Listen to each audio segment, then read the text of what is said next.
The ground shakes beneath you. The pictures rattle on the walls. You hear a rumble off in the distance. Then, boom, a deafening explosion. The shockwave blasts through the windows and sets off car alarms. You duck under the dining table for cover, but then you remember you live not far from a supervolcano in the middle of a tropical jungle. So, staying in one place isn't a good idea. The shaking finally halts. You take this chance to peek outside and see a giant cloud of smoke covering the sky. It's lunchtime, but you wouldn't know it. The sun is completely veiled and darkness falls. The power's out in the whole city. In this darkness, you see red molten lava shooting from the sky and spilling on the rim. You run outside along with dozens of your neighbors. Your priority right now, find safe shelter and fast. You think about taking the car, but with everyone running on the road, that's a no-go. So you run on foot where the crowd is going. Supervolcanoes are in a league of their own when it comes to natural disasters. Surprisingly, it's not all about size or height. A volcano is dubbed super if it erupts more than 240 cubic miles of magma. That's more than enough to overfill Lake Erie. It must also have a history of erupting and a magnitude of 8 on the Volcanic Explosivity Index. The largest active volcano on Earth is Hawaii's Mauna Loa. It's so big, it would cover the entire state of Rhode Island plus some. And next time you see a commercial plane flying high in the sky, remember that 30,000-some-foot altitude is about as tall as Mauna Loa is from base to summit. It's technically taller than Everest when you measure it like that, yet it's not considered a supervolcano. So you're running along the dark road not knowing and barely seeing where to go. Then, all of a sudden, a massive flaming boulder smashes through the bridge in front of you. You and everyone else are now stranded on the side of the volcano as it's getting more chaotic each second. Most of the crowd disperses, finding their own ways to safety. You remember there's a way to the other side not many people know about, but you'll have to cross a raging river through the dense jungle. You calm what's left of the crowd, and everyone follows you to your secret getaway. You finally get out of the city limits and head into the jungle. With the sky already dark, the tall trees and thick leaves make it almost pitch black. Everyone gets out their phone flashlights to navigate through the dark path. You all need to stick together and make sure nobody gets lost. Suddenly, fiery rocks strike the trees not far from you. Everyone jolts and tries to rush ahead, but nowhere is safe when it's raining scalding fire all around. You and your group have to pick up the pace or else. Imagine a typical avalanche or mudslide, very dangerous situations on their own. Now, imagine an avalanche of lava rocks and lava sliding down a mountain instead of mud. That's what's making its way towards you right now. More and more people catch up with your group and bring news that the entire neighborhood is submerged in lava. It's traveling quicker than you thought. You can never really predict how fast a lava flow will be until you see it. It all depends on how thick it is and how steep the mountain slope. Lava can move slowly at about 20 feet a minute, a fraction of the average person's walking speed. Or it can flow as fast as 30 miles per hour, which even the fastest person on Earth can't outrun. But the lava isn't even the most dangerous problem.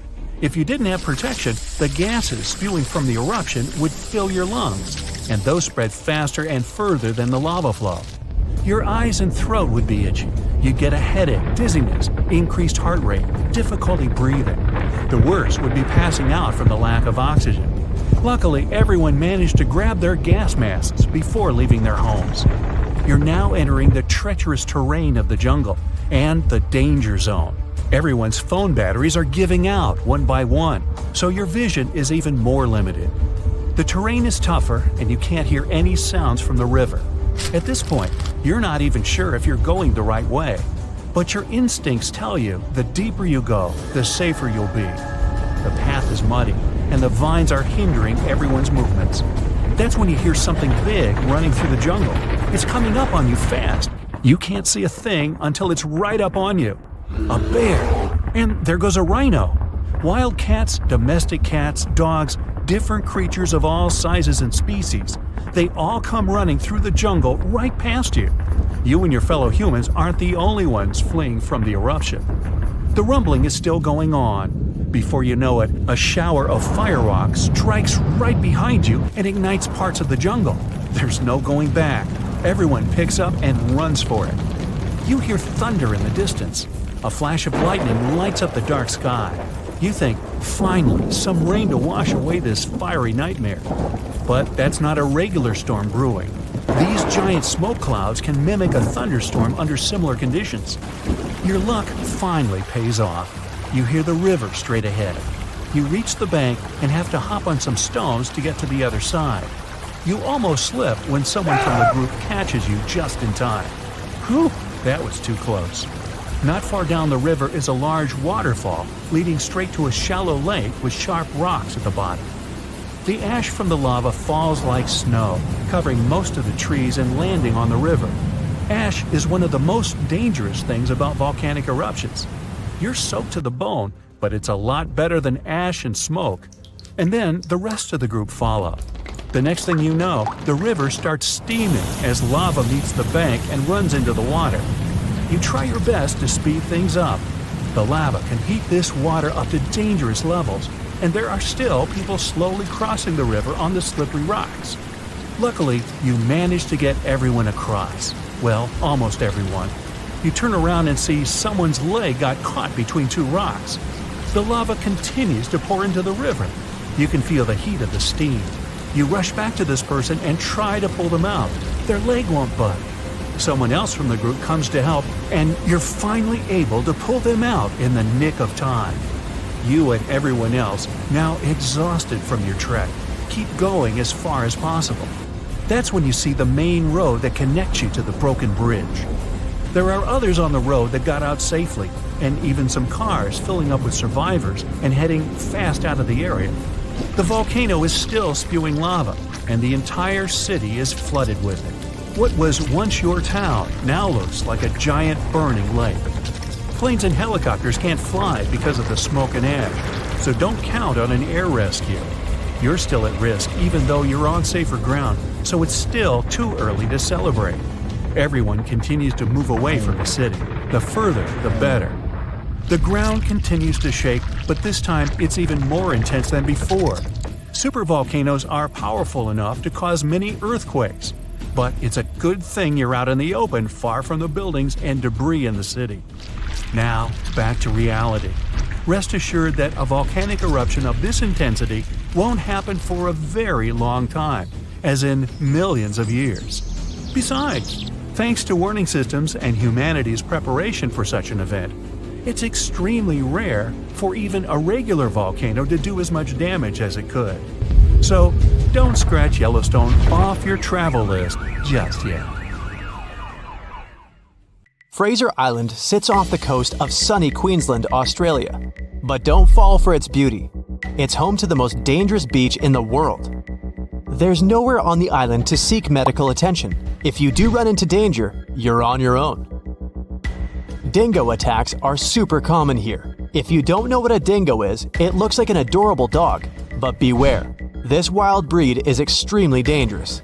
And the dingo's gnashing teeth aren't the only thing to be scared of. The seas around the island are swimming with great white sharks. There's jellyfish in the water too. Fraser Island is home to some of the world's most dangerous kinds, including the Portuguese bluebottle. One sting from its venomous tentacle is enough to take down an adult human. Even if you manage to avoid the creatures on the island, the sea itself is perilous. The waters are incredibly rough and have powerful riptides. These are strong currents that will pull you away from the shore. And remember, there are no lifeguards to come to your rescue if you get in trouble.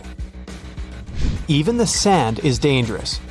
Car rollovers in the thick dunes happen all the time. It's definitely best to swap your car for a dune buggy. Travelers also often drive down the dunes straight into the lakes below. But the lakes are incredibly shallow, which is not very safe. Fraser Island is also known for its beautiful lookout points, but you'll need to watch your step. You might feel on top of the world, but stay well away from the edges as jagged rocks and crashing waves line the shore below. There's an island in Brazil known as Snake Island, which is equally dangerous. I wonder what the hazard could be here. It's home to thousands of golden lancehead vipers, which are one of the most venomous snakes on the planet. They grow to over 20 inches long. and their fast-acting venom melts the flesh from around their bites.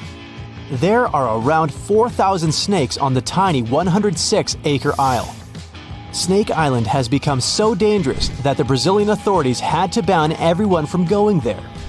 For years, the only human inhabitants to brave the island were a lighthouse keeper and his family. But local legend says that one night a group of snakes crawled in through a window to attack, and the family was never seen again. Known as the Gas Mask Town, the island of Miyake-jima is not one to visit in a hurry. It's home to a fiery, active volcano that has erupted several times over the past few years. There were several massive eruptions leading to the spread of a highly poisonous gas across the island. Residents are now required to carry gas masks at all times, and a terrifying alarm blares across the island whenever the poison levels get too high. The island is also in the middle of the Devil's Sea. Ships mysteriously vanish in the area, and experts have no idea why. The North Sentinel Island is home to a remote and unwelcoming tribe. They lived alone on the island without any modern technology or contact with the outside world for over 60,000 years. And that's just the way they like it. They've been known to fire arrows at anyone who attempts to enter the island. There are many stories of people visiting the island, and they are never seen again. It's not ghoulish ghosts or slithering snakes that you have to worry about on the Caribbean island of Saba. It's hurricanes. The tiny island has been hit by more severe hurricanes than anywhere in the world over the last 150 years. There have even been 7 tropical cyclones, which is an intense circular storm. The winds in these storms can reach 254 kilometers an hour. Try standing up in that. You'll also struggle to find a pilot who'll even land on the island. It's incredibly dangerous not because of the winds, but because it's home to the shortest runway in the world. It's only 440 yards long. 2 huge rocky ridges surround the runway, so there's no room for mistakes. The Kilauea beaches of Hawaii used to be one of the most dangerous in the world. The Kilauea volcano has been almost consistently erupting for the past 35 years, spewing red-hot lava into the surrounding waters. The water temperatures have even passed boiling point as a result of the lava. Happily, it's no longer active. While the island of Bikini Atoll might sound like the perfect summer vacation destination, it's most certainly not. The problem is that this place has dangerously high radiation levels, and the locals had to leave it. Although the island was declared safe in the 90s, its original inhabitants have refused to return. The lack of fishing in the area has also led to a massive increase in sharks who swim the waters in search of their next meal. Strangely, the corals and reefs are thriving. From the distance, Ramree Island looks idyllic. White sand, swaying palms. But beware. They say thousands of hungry saltwater crocodiles used to lurk there, ready to strike at any time. The exact number of those animals was unknown, and some scientists claim that there are quite a few of them right now. I'd stay well clear of the island though. I don't really feel like becoming crocodile food. Skeleton Coast in Namibia is appropriately named as the harsh landscape and lack of water make life almost impossible. Whale carcasses, turtle shells, and elephant rib cages litter the shore. If that isn't bad enough, lions and hyenas patrol the beach in search of their next meal. The surrounding waters are just as dangerous, as they are home to 11 different species of shark. Many sailors have become lost on this coast and have never been seen again. Cape Tribulation in Australia also lives up to its name as it is packed, full of dangers. Swimmers have to wear special stinger suits because the water is teeming with stinging jellyfish. Saltwater crocodiles also hide in the water, but they don't make a suit to keep you safe from those. It's not just the jellyfish that sting. The area is covered in stinging trees. The trees have jagged leaves that give the crocs' teeth a run for their money. On land, there's angry cassowary birds. There are flightless birds that are the same size as an ostrich. They have sharp talons that can easily slice through skin. The Utterkleiv beach in Norway is one of the best places to see the northern lights, but you'll be lucky if you survive more than one night there. The seas surrounding the island can reach 46 degrees Fahrenheit, and that's just in the summer. It probably feels like swimming in ice cream. For years, Gansby Beach has remained a habitat for the most dangerous creatures on the planet. Sharks are particular fans of its waters, and the coastal stretch is known as the Great White Shark Capital. The sharks are attracted to the 60,000 sea lions that flock to the beach every year. Not just shark food, wild sea lions can be unpredictable and aggressive towards humans.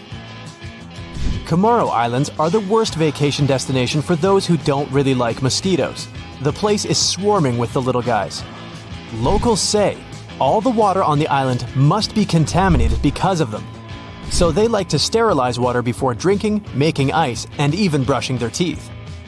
If you're really into coconuts, there's one place you should probably go to grab some. I'm talking Danger Island. Yep, it's the real name of one of the islands in the Chagos archipelago. It shouldn't scare you off though. The major problem it has is parking. I mean, safe anchorage for those who come there. Finally, while it may sound dreamy, you're probably going to want to avoid the beaches of the Amazon. Sharp-toothed red-bellied piranhas, anacondas, and electric eels are just some of the beach's regular residents. It has one of the widest varieties of animal species on the planet, including the Amazonian giant centipede, which has a poisonous bite. It's not just the animals of the Amazon that you have to watch out for. Strychnos and curare are the two Amazonian plants that are super poisonous. The Earth has three main layers. Two parts of the core, the dense, hot inner core, and the molten outer core. Then comes the mantle. And then follows the thin crust, the surface that supports life as we know it. At least, that's what we thought, because now scientists found a new mysterious layer located deep within the solid inner core. Earth's inner core is approximately 2/3 the size of the Moon. And made of nickel and solid iron, it's burning hot. The temperature at the center of our planet is the same as at the surface of the Sun. The outer core can reach almost 10,000 degrees Fahrenheit. It's difficult to explore it because we can't go there, and it's like looking through a really dirty window of 3,200 miles of molten metal and rocks. But we can rely on laboratory experiments on heated pressurized rocks, signals from seismic waves, and computer models. When an earthquake hits, it sends out seismic shock waves. Those waves travel through layers at a different speed, depending on the direction they go and the material they move through. In the new study, a team of scientists set a data set of 100,000 deep earthquakes. Some of them went over 60 miles below the surface. When an earthquake happens on one side of our planet, scientists track its waves all along to the other side. Waves change when they come to the other side, so scientists try to understand the materials these waves have passed through. They found a new layer in the core of our planet thanks to earthquakes. Normally, shock waves travel along the equator, but down below, they digress and go into different directions, about 60 degrees to the side. When waves pass through the inner core going from north to south, they will travel more quickly than waves going through the core parallel to the equator. It's important to understand the core because it creates our magnetic field, which in turn protects the planet from things like solar winds that are charged particles coming from the sun. In the 1960s, we discovered the Earth pulsates every 26 seconds. It's like clockwork, a giant heartbeat. The ground is slightly shaking, but we mostly don't feel it. Researchers can still track it. Some of them think the continental shelf comes as a huge wave break under the oceans. For example, the highest part of the North American continent falls off into a deep abyssal plain. One theory says waves hit this spot, producing regular pulses. It's like having all kinds of drums. You hit them with your hands and accidentally slam that one spot that produces the right harmonic bang to rattle our entire planet. If this theory is true, we're lucky there are no more spots like this that can shake the Earth. Other scientists believe the pulsation happens because there's a volcano near the critical spot, the island of Sao Tome in the Bight of Boni. You're walking, running, and jumping, but when you stop, it always feels like you're standing still. In reality, you're moving even when you're perfectly still because our planet is always on the move. Depending on where you're at, you could be spinning through the universe at more than 1,000 miles per hour. If you're on the equator, you'll move the fastest. Let's say you have a basketball spinning on your finger. Check the ball's equator. A random point on it has farther to go in just one spin than any point near your finger. That means the point on the equator is moving more quickly. The Earth is a planet that recycles all the time. The ground we're walking on is recycled. Our planet's rock cycle turns rocks of one type into another. That's a cycle that goes on and on. The depths of our planet are filled with magma. As magma is going out onto the surface, it hardens into rock. Tectonic processes like volcanic activity, earthquakes, mountain building, and all of the other processes that shape the surface of our planet bring that rock to the Earth's surface. When the rock is on the surface, erosion shapes it and shaves its bits off. Those small particles then get deposited. All the pressure coming from above compacts the particles into sedimentary rocks, like, for example, sandstone. Sedimentary rocks can also end up deeper and deeper under the Earth's surface. Since there's a lot of heat and pressure, they get cooked into metamorphic rocks. They can go back to the surface once again, or even end up being re-eroded. Sometimes the crust plates are pushing one under another, and this way, rocks can transform into magma once again. We've explored only 5% of the ocean so far. The ocean itself, as well as life below the seafloor, is still a mystery.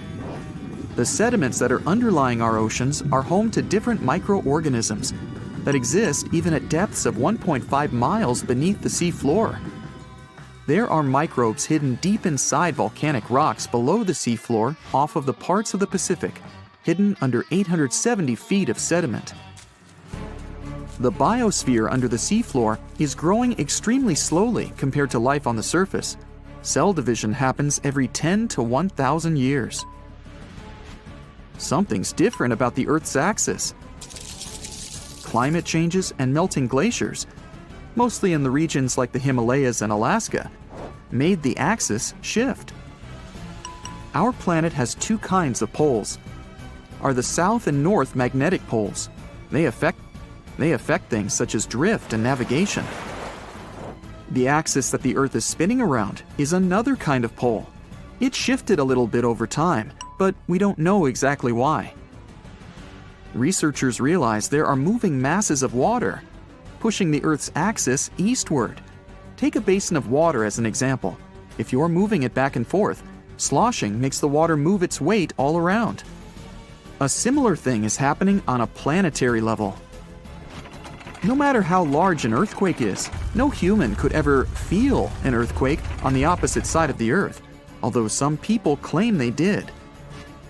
In 2013, there was one near the Coronal Islands with a magnitude of 8.5. It went around 400 miles deep. It was so strong, people in Australia reported they could feel the ground shaking. The strongest earthquake happened in Chile in 1960 with a magnitude of 9.5. The rupture zone stretched from 311 miles to almost 620 miles along the country's coast. Earthquakes with a magnitude of 10 or higher can't happen. The magnitude depends on the length of the fault where it occurs. The longer the fault, the bigger the earthquake. A fault is a break in a part of the planet's crust. It has rocks on both sides, and they move past each other. We haven't found a fault long enough to generate earthquakes with a magnitude of 10 or more. If it happened, it would extend around most of our planet. An earthquake with a magnitude of 12 would require a fault larger than our planet. One side of our planet is getting colder than the other.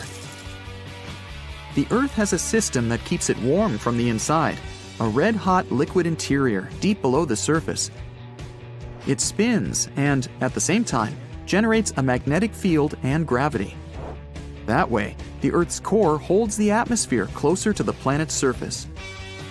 The Earth also absorbs heat from the sun, mostly on the surface. The heat doesn't spread equally on all parts of the Earth. One side of the planet, the Pacific Hemisphere, is losing heat more quickly than another, the African Hemisphere. This happens because land traps more heat than the surface under the ocean. The seafloor is way thinner than the landmass. Also, the temperature caused by the heat coming from inside the Earth is getting lower because of huge amounts of cold water above it. Clouds are not just like some fluffy distant pieces of cotton. They weigh more than 1 million pounds and help regulate our planet's temperature.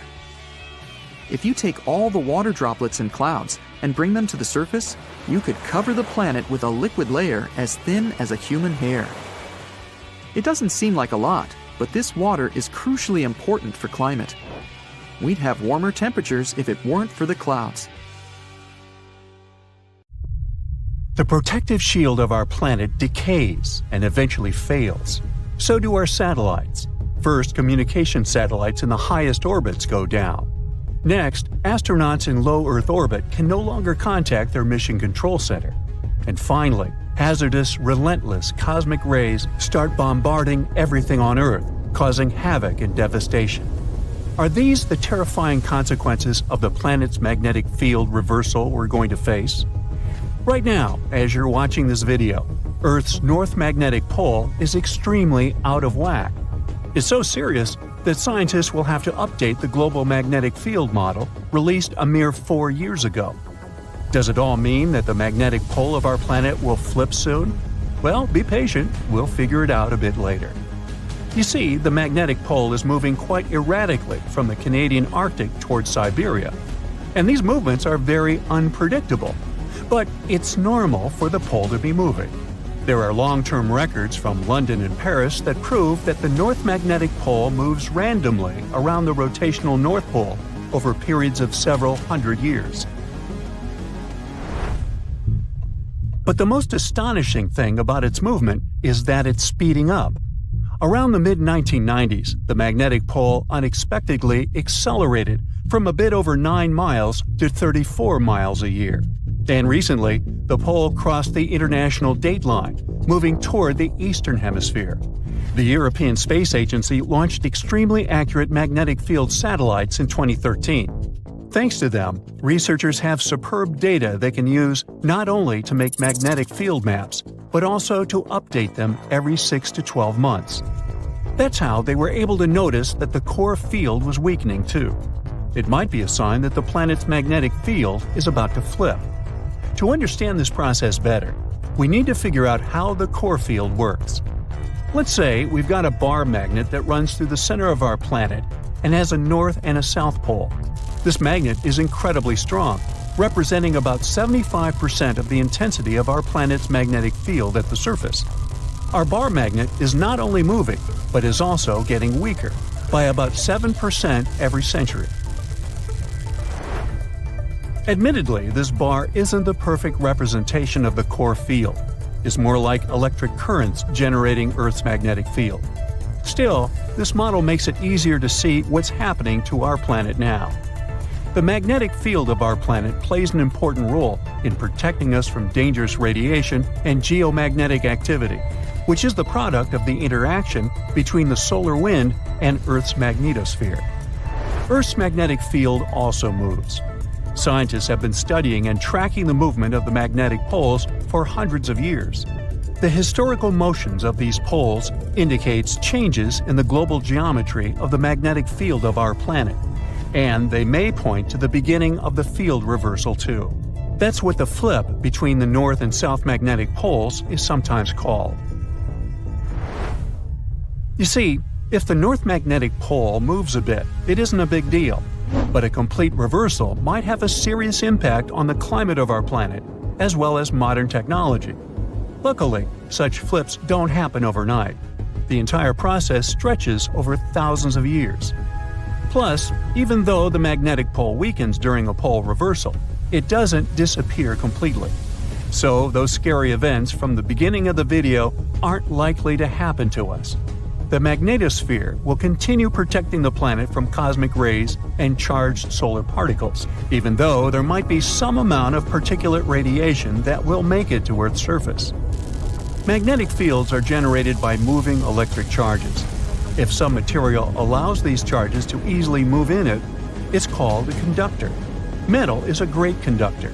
and we often use it to transfer electric currents from one place to another.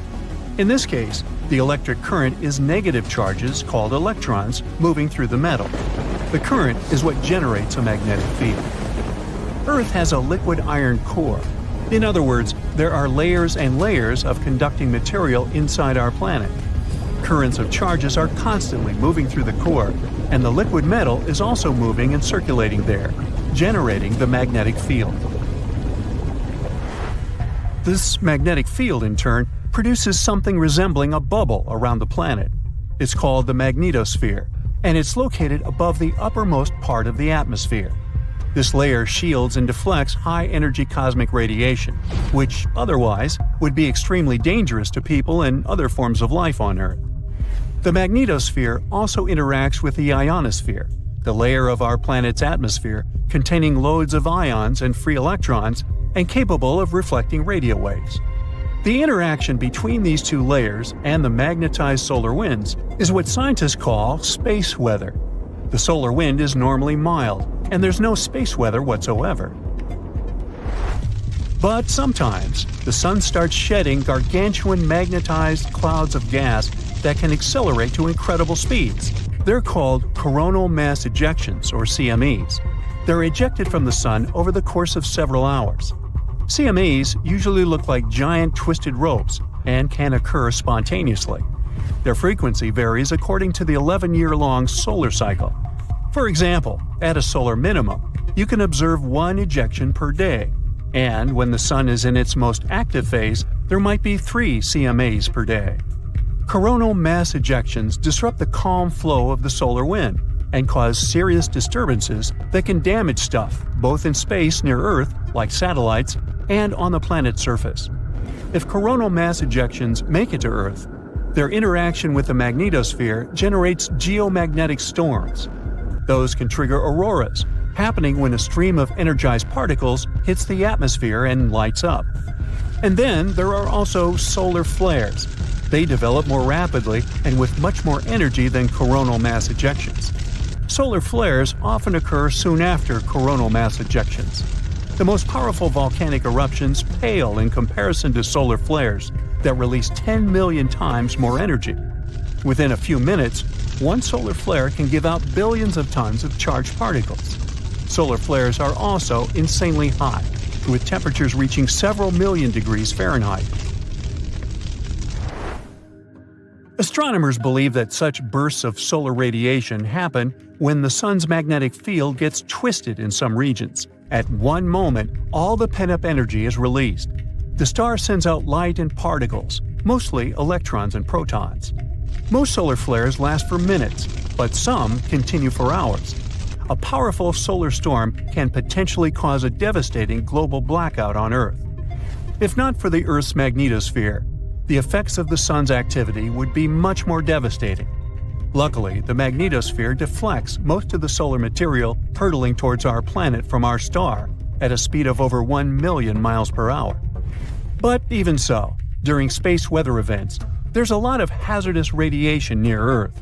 It can potentially harm astronauts and spacecraft. Plus, space weather can damage large conducting systems, for example, pipelines and power grids, by overloading currents running inside them. Scientists regularly map and track the overall orientation and shape of our planet's magnetic field. To do it, they use local measurements of the field's orientation and magnitude. That's why they've been able to conclude that the location of the North Magnetic Pole has moved by almost 600 miles since the first measurements were taken in 1831. The magnetic field of our planet reverses on a timescale varying between 100,000 to 1 million years. One can tell how often it happens by looking at volcanic rocks at the bottom of the ocean. They capture the orientation and strength of Earth's magnetic field at the time of their creation. So, dating those rocks gives us a good picture of how our planet's magnetic field has evolved over time. From a geological point of view, field reversals happen quite fast, but they are extremely slow from a human perspective. A complete reversal normally takes a couple of thousand years, but during this time, the orientation of the magnetosphere may shift, exposing more of Earth to cosmic radiation. Such events tend to change the concentration of ozone in the atmosphere. In any case, scientists can't say for sure when the next field reversal will happen, but they keep mapping and tracking the movement of our planet's magnetic north. By the way, the Earth isn't the only planet with a magnetic field. Gas giants, like Jupiter, also have a conducting metallic hydrogen layer that generates their magnetic fields. Jupiter's internal magnetic field prevents the solar wind from interacting directly with the planet's atmosphere. Scientists discovered something Atlantis-like near Australia. There used to be an entire continent that's now underwater. Here's what happened to it.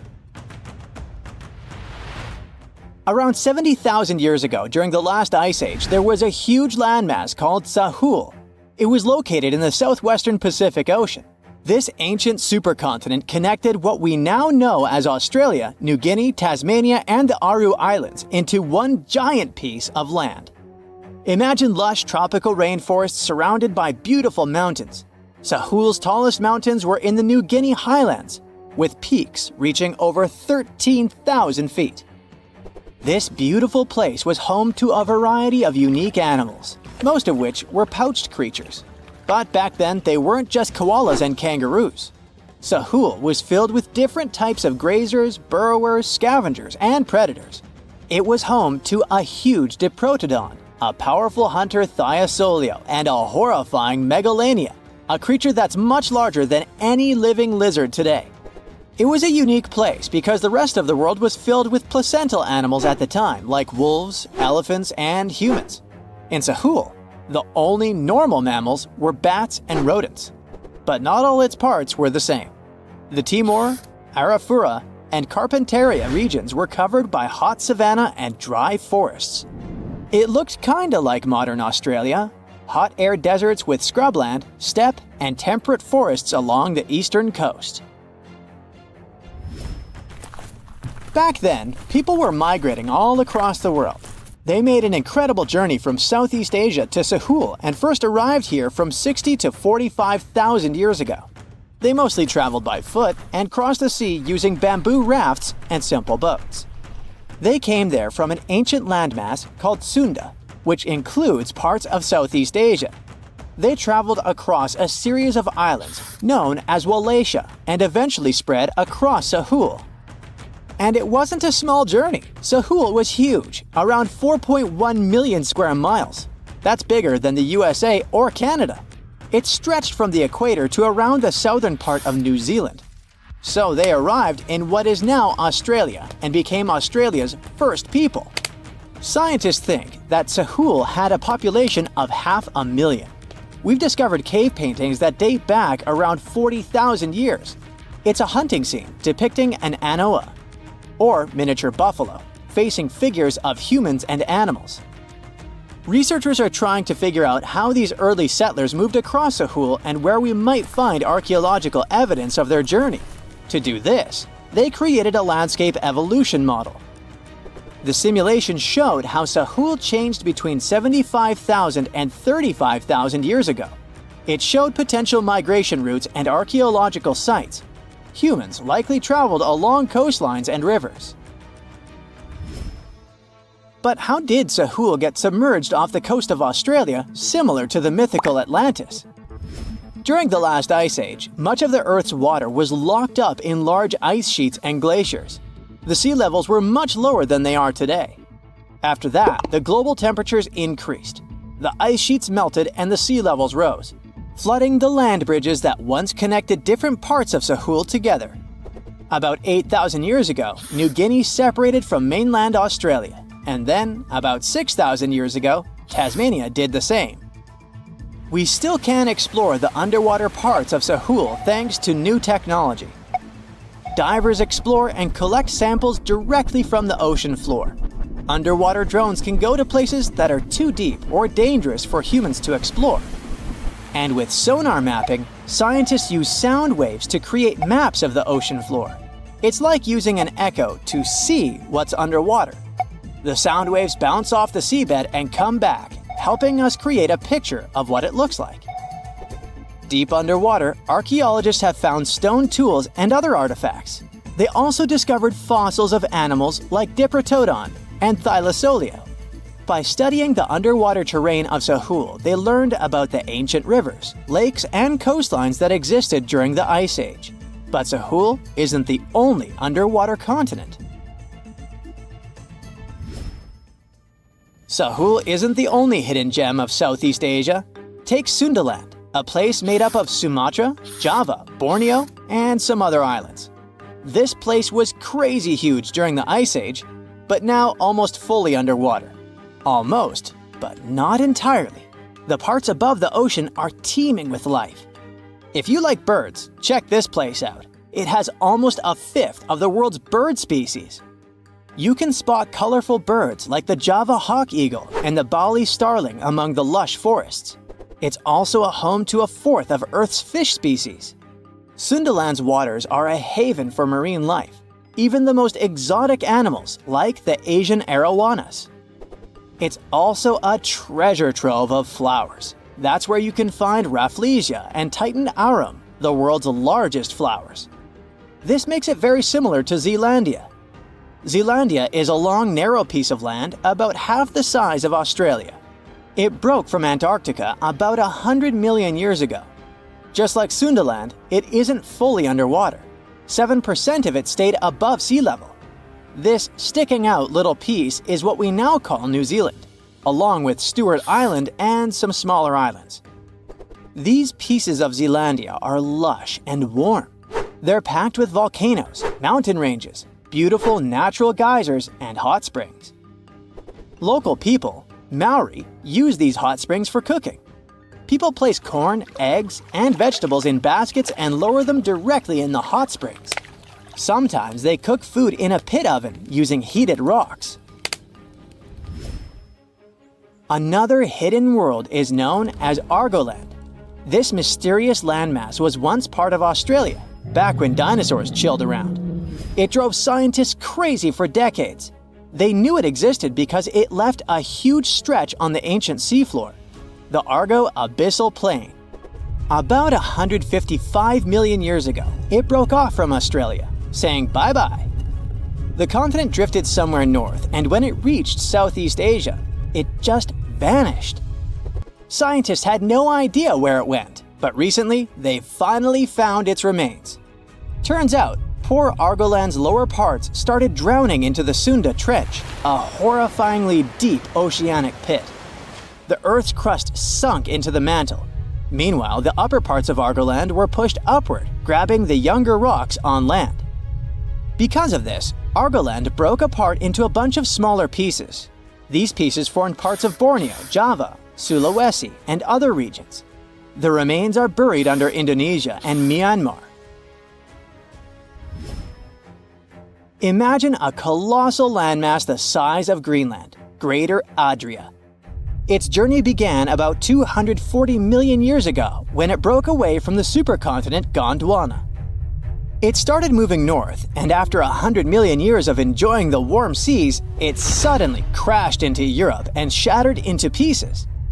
Most of these pieces went deep into the Earth's mantle, but some were scraped off and became part of mountain ranges like the Alps. Today, the remnants of Greater Adria are scattered across more than 30 countries, from Spain to Iran. That's why they're hard to look for. Sey Shells was also once part of Gondwana. Yep, these idyllic islands are sitting atop of the ancient continent. We know a lot about it because of its fascinating granite outcrops. 100 years ago, Alfred Wegener discovered continental drift, but no one believed him. These granite outcrops helped him prove that he's not crazy and that tectonic plates really are moving. The Sey Shells broke off from India and Madagascar and eventually became a sad loner in the Indian Ocean. This probably happened because of some insanely active volcanoes in the Deccan Traps. But now, the islands are home to unique species both on land and in the coral reefs nearby. Mauritius broke off from India after the dinosaur wiping. Along its journey, it stretched into a long ribbon-like shape and also broke into pieces. Now it's all scattered beneath the Indian Ocean. Scientists stumbled upon this lost land by studying tiny ancient crystals called zircons. These zircons are like time capsules. They date back an astonishing 660 million to 2 billion years. That's even older than Mauritius itself. These ancient crystals hinted that there's another Atlantis somewhere nearby. Turns out there are hidden continents all around the world, and maybe we'll discover more of them in the future. The latest super eruption of Yellowstone occurred 640,000 years ago, and it was long before Homo sapiens saw the light of day. But we were around during another, no less devastating natural disaster. This super eruption took place on the island of Sumatra around 74,000 years ago. That's when an erupting supervolcano wreaked havoc on huge territories, sending up plumes of debris and ash that spread for thousands of miles and caused temperatures on the planet to plummet. The effects of this super eruption were visible as far away as southern Africa. Experts believe they could have impacted early humans there. By the time the volcano erupted, our ancestors had already been using stone tools and had likely known how to produce yarn. And some specialists even think that the Toba super eruption was so powerful it could push our ancestors to the brink of extinction. They claim that Toba might be the largest volcanic eruption to occur on Earth within the last 2 million years. The eruption disgorged so much pyroclastic rock it would be enough to cover the entire United States to the depth of a one-story house. About a third of that deposit piled up on northern Sumatra, while a lot more ended up beneath the floor of the Indian Ocean. The super eruption left an elliptical crater lake around 60 miles long. The caldera is so large it's hard to feel that you're indeed in a volcano. Pumice deposits from the eruption remain in the canyon walls and go deep below the ground. There aren't many arguments about the amount of pumice and ash involved in this disaster. At the same time, experts aren't sure how much sulfur ended up in the atmosphere. Even some sulfur layers in the polar ice could be potential candidates. But so far, scientists haven't found any connection between them and Toba. But let's get back to the dramatic impact the super eruption had on early humans. It turns out some not only survived but even thrived after this natural catastrophe, at least judging by the artifacts they made during and after the eruption. The disaster might not have posed a serious threat to those of our ancestors who took refuge along the coast. Genetic evidence hints that modern humans descend from a few thousand people that ventured out of Africa around 60,000 years ago. Why just a few thousand? According to some experts, the rest of our ancestors could have been devastated by the Toba eruption. After all, the supervolcano spewed out 1,000 cubic miles of dust and rock in a flash, leaving a scar in the ground that was dozens of miles wide. All that dust and sulfur Toba sent into the atmosphere potentially cooled the surface of our planet, which led to the appearance of glaciers and the lowering of Earth's sea levels. And since Toba might have had an important role in shaping humankind, scientists have been working hard trying to understand precisely how early humans reacted to this disaster. In 2011, several researchers found an enigmatic soil sample in South Africa's Pinnacle Point, an archaeological site overlooking the Indian Ocean. This sample contained some volcanic ash. After examining the layer, they found more than 400,000 artifacts left by early humans. Those ranged from heat-treated stone tools to signs of fire and animal bones. Based on this finding, the team suggested that early humans on the South African coast thrived after the eruption, living in that area for thousands of years and improving their tools. The region might have served as a refuge during and after the Toba eruption. A 2009 study suggested that the eruption could have lowered global temperatures by 14 degrees Fahrenheit. It would have made survival tough elsewhere in Africa. If there had been a volcanic winter, it wouldn't have been as cold along the coastline. On the other hand, newer studies claim that Toba spewed out so much sulfur into the atmosphere that the resulting aerosols could have stuck together, which would have limited their cooling effect in the long term. In other words, right after the eruption, temperatures would have plummeted, but only in some regions. And after 3 years or so, the effects of the eruptions would have calmed down altogether, becoming not dangerous to humans. Well, apparently, more research is needed. Meanwhile, let's figure out if we should watch out for any volcanoes these days. Last year, thousands of small earthquakes shook the ground near Iceland's Svartsengi geothermal power plant. Magma rose to the surface there, and now it has opened wide fractures slicing through the small town of Grindavik. The ground there is still swelling, and an eruption might happen with little notice. But of course, that's not all. Over the planet, 45 other volcanoes keep rumbling. For example, Italy's Vesuvius, that infamous thing that finished the city of Pompeii in 79 CE. Over the last 17,000 years, the volcano has experienced 8 explosive eruptions, followed by powerful pyroclastic flows, dense masses of super hot ash, lava fragments, and gases flowing at high speeds. The volcano's last eruption happened in 1944. Mount Rainier is one of the most dangerous volcanoes in the USA. Its high elevation, chemical composition, and proximity to Washington's Seattle and Tacoma suburbs, and the volcano's ability to produce massive pyroclastic flows make Mount Rainier a threat to consider. The heat from this volcano could potentially melt the ice and snow covering it, leading to rapid downstream flows of debris, mud, and rocks. The Novarupta volcano in Alaska's Katmai National Park and Reserve formed in a 1912 eruption, which was the world's largest in the 20th century.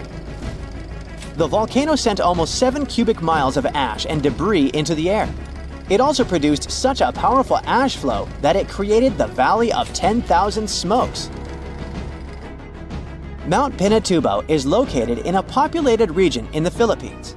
It became notorious after a 1991 massive eruption, which was the second largest eruption of the 20th century. More than 700 people lost their lives during that natural disaster. Today, more than 21 million people live within 62 miles of Pinatubo.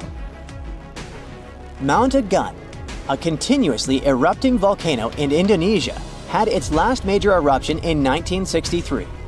It was one of the most tragic eruptions in the country's history. It lasted for 11 months, producing ashfall and pyroclastic flows that led to the loss of more than 1,000 lives and serious property damage. People saw ash plumes above the volcano throughout 2018, following the eruption in November 2017. Japan's Mount Fuji hasn't erupted since 1707. That year, a massive earthquake likely set it off. In 2014, experts warned that Fuji could be at risk of another eruption following the 9-magnitude earthquake that shook Japan in 2011. Experts believed the earthquake had raised pressure below Fuji. The eruption in 1707 sent so much ash and debris into the air that all this mass even reached Tokyo. Should Fuji erupt again, it would affect more than 25 million people in the surrounding areas. The eruption of Washington's Mount St. Helens in 1980 was one of the most destructive volcanic events in U.S. history. 57 people, as well as thousands of animals, lost their lives during that natural disaster. The eruption also destroyed around 200 square miles of forest. Experts think that Mount St. Helens' history of massive eruptions means that future catastrophes are bound to happen. The next explosive eruption might send large amounts of ash all over the Pacific Northwest. No wonder the volcano is under close monitoring. One of Indonesia's most active volcanoes, Mount Merapi, has been erupting for centuries. NASA claims that the biggest risk of this volcano is pyroclastic flows, which can spread over vast areas and harm loads of people.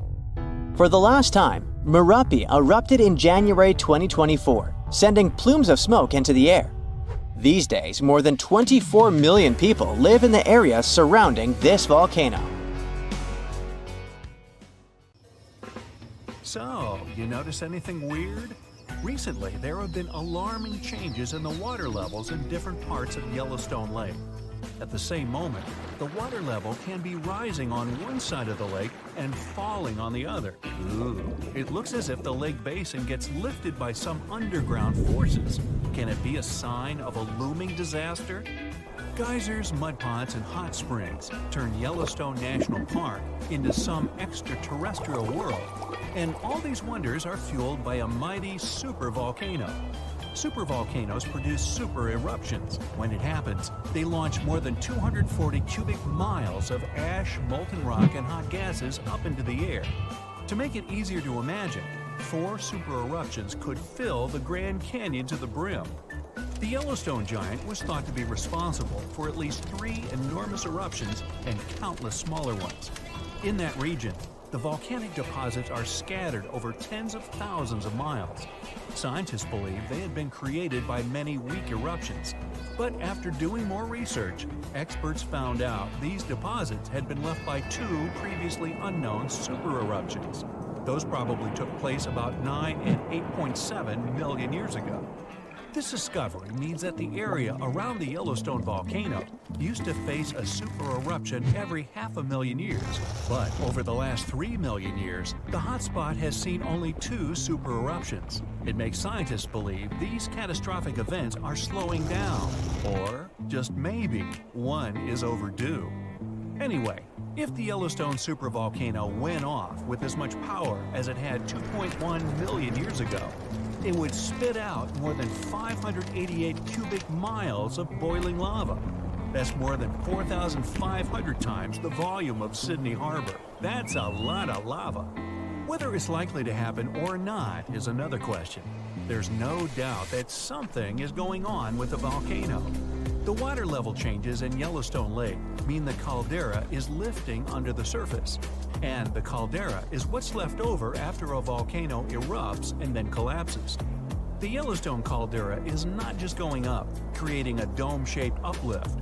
It also moves up and down in a kind of breathing motion. It might be because the magma is seeping into the crust, or because this magma is heating up the Yellowstone hydrothermal system, making it expand and raise the crust. Yellowstone has the status of an active volcano. Its volcanic explosivity index is 8 out of 10. Such a high number means that if this volcano erupted, it would be an apocalyptic event. Right before the disaster, the ground around the national park would lift.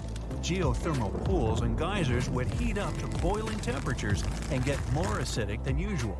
The magma would start to rise toward the surface. At some point, the rock roof of the magma chamber wouldn't be able to resist anymore, and the explosion would kick off.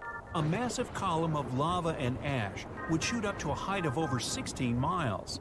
After that, the volcano would keep pumping ash for days on end. The mixture of lava, ash, and gas would be hotter than 1,800 degrees Fahrenheit. It would travel through the area at a speed of 300 miles per hour, faster than a racing car. The air near the center of the eruption would heat up to 570 degrees Fahrenheit. One of the most dangerous consequences would be ash fallout. Volcanic ash can turn into glassy cement within seconds after being inhaled and getting in the lungs. People and animals would have problems with breathing. Okay, so that's an understatement, just so you know. Buildings would start to collapse under the weight of this dense substance. It would take just several days until a 10-foot layer of ash covered the territory of about 50 miles around the center of the eruption. After the ash got into the stratosphere, the temperatures all over the world would start to drop. If the eruption was rich in sulfur, an effective sunblocker, it would get so cold there would be no summer in the entire world for the next several years. The monsoon seasons would change. Agriculture would face serious problems. There would be issues with food supplies. Over the past 50 years, the Yellowstone caldera has risen almost 2 feet. It shouldn't alarm you, though. Experts are sure it's a natural behavior for Yellowstone. Periods of dome-shaped uplift are followed by the caldera lowering. Scientists think the supervolcano doesn't present any danger at the moment. For an eruption to happen, the magma inside has to be at least 50% molten. With Yellowstone, this number is just 5 to 15%. The probability of the eruption is 1 in 730,000. Safe to say, it's a long shot. Even better, a recent study made the researchers believe the hotspot might be in a state of decline right now, even despite all the breathing and dome-raising activity. Still, there have been tons of discussions about what people could do to prevent the disastrous supereruption from happening. And the most popular and seemingly effective idea was to cool the Yellowstone supervolcano down. Unfortunately, there's a catch. The volcano leaks out only 70% of the heat which comes from its magma-filled chambers, but the rest of the heat stays inside. As soon as it reaches a particular threshold, the volcano erupts. If it was possible to extract at least 35% of the Yellowstone volcano's heat, the eruption could be avoided. The cooler the magma is, the thicker and stickier it gets. It stops being so fluid and doesn't try to get out to the surface anymore. After considering these facts, NASA scientists came up with a plan. They suggested drilling a 6 miles deep well and pumping down cold, pressurized water. The temperature of the water that would get back to the surface would be approximately 662 degrees Fahrenheit. This way, the heat would be gradually extracted from the volcano. And if a geothermal plant was built on the site, it would generate plenty of electric power. It would be very simple to produce, and its price would be very alluring, about 10 cents per kilowatt hour. At first glance, it was an amazing idea. But sometime later, it started to receive a lot of criticism. Imagine drilling through the Earth's crust, getting deeper and deeper, and then wham bam, you hit a hypothermal pocket. Uh-oh, get ready for a catastrophe. This can release gases that are likely to cause a series of super powerful explosions. In the worst-case scenario, it may even trigger a full-scale volcanic eruption. Now, you already know about its catastrophic outcomes, from fountains of lava and avalanches of molten rocks to climate changes all over the globe. Yeah, not good. Or let's say you're drilling a well to deliver cold water to the volcano, and then you suddenly hit its magma chamber. In this case, instead of cooling the giant down, you'll make the top of the magma chamber much more fragile than it used to be. And the whole construction will be at risk of collapsing at any moment. And don't forget that your drilling may also release toxic gases. They often accumulate at the top of the reservoir with magma. Can it get any worse? Well, yes it can. The whole process would stretch for more than 16,000 years. This method is too risky to cool the volcano down as fast as people would probably want. And scientists aren't even 100% sure that when the cooling system construction is finished, the volcano will stay cold for at least another 100 years. And last but not least, the project of making the Yellowstone supervolcano a bit cooler would cost a mind-boggling $3.5 billion. A huge price for something that might not work out altogether. Oh, by the way, Yellowstone isn't the only volcano that has a lava dome that's lifting at the moment. Lava domes are created when magma gets to the surface and then gathers around the vent. Scientists have found one of those inside an underwater volcano in Japan.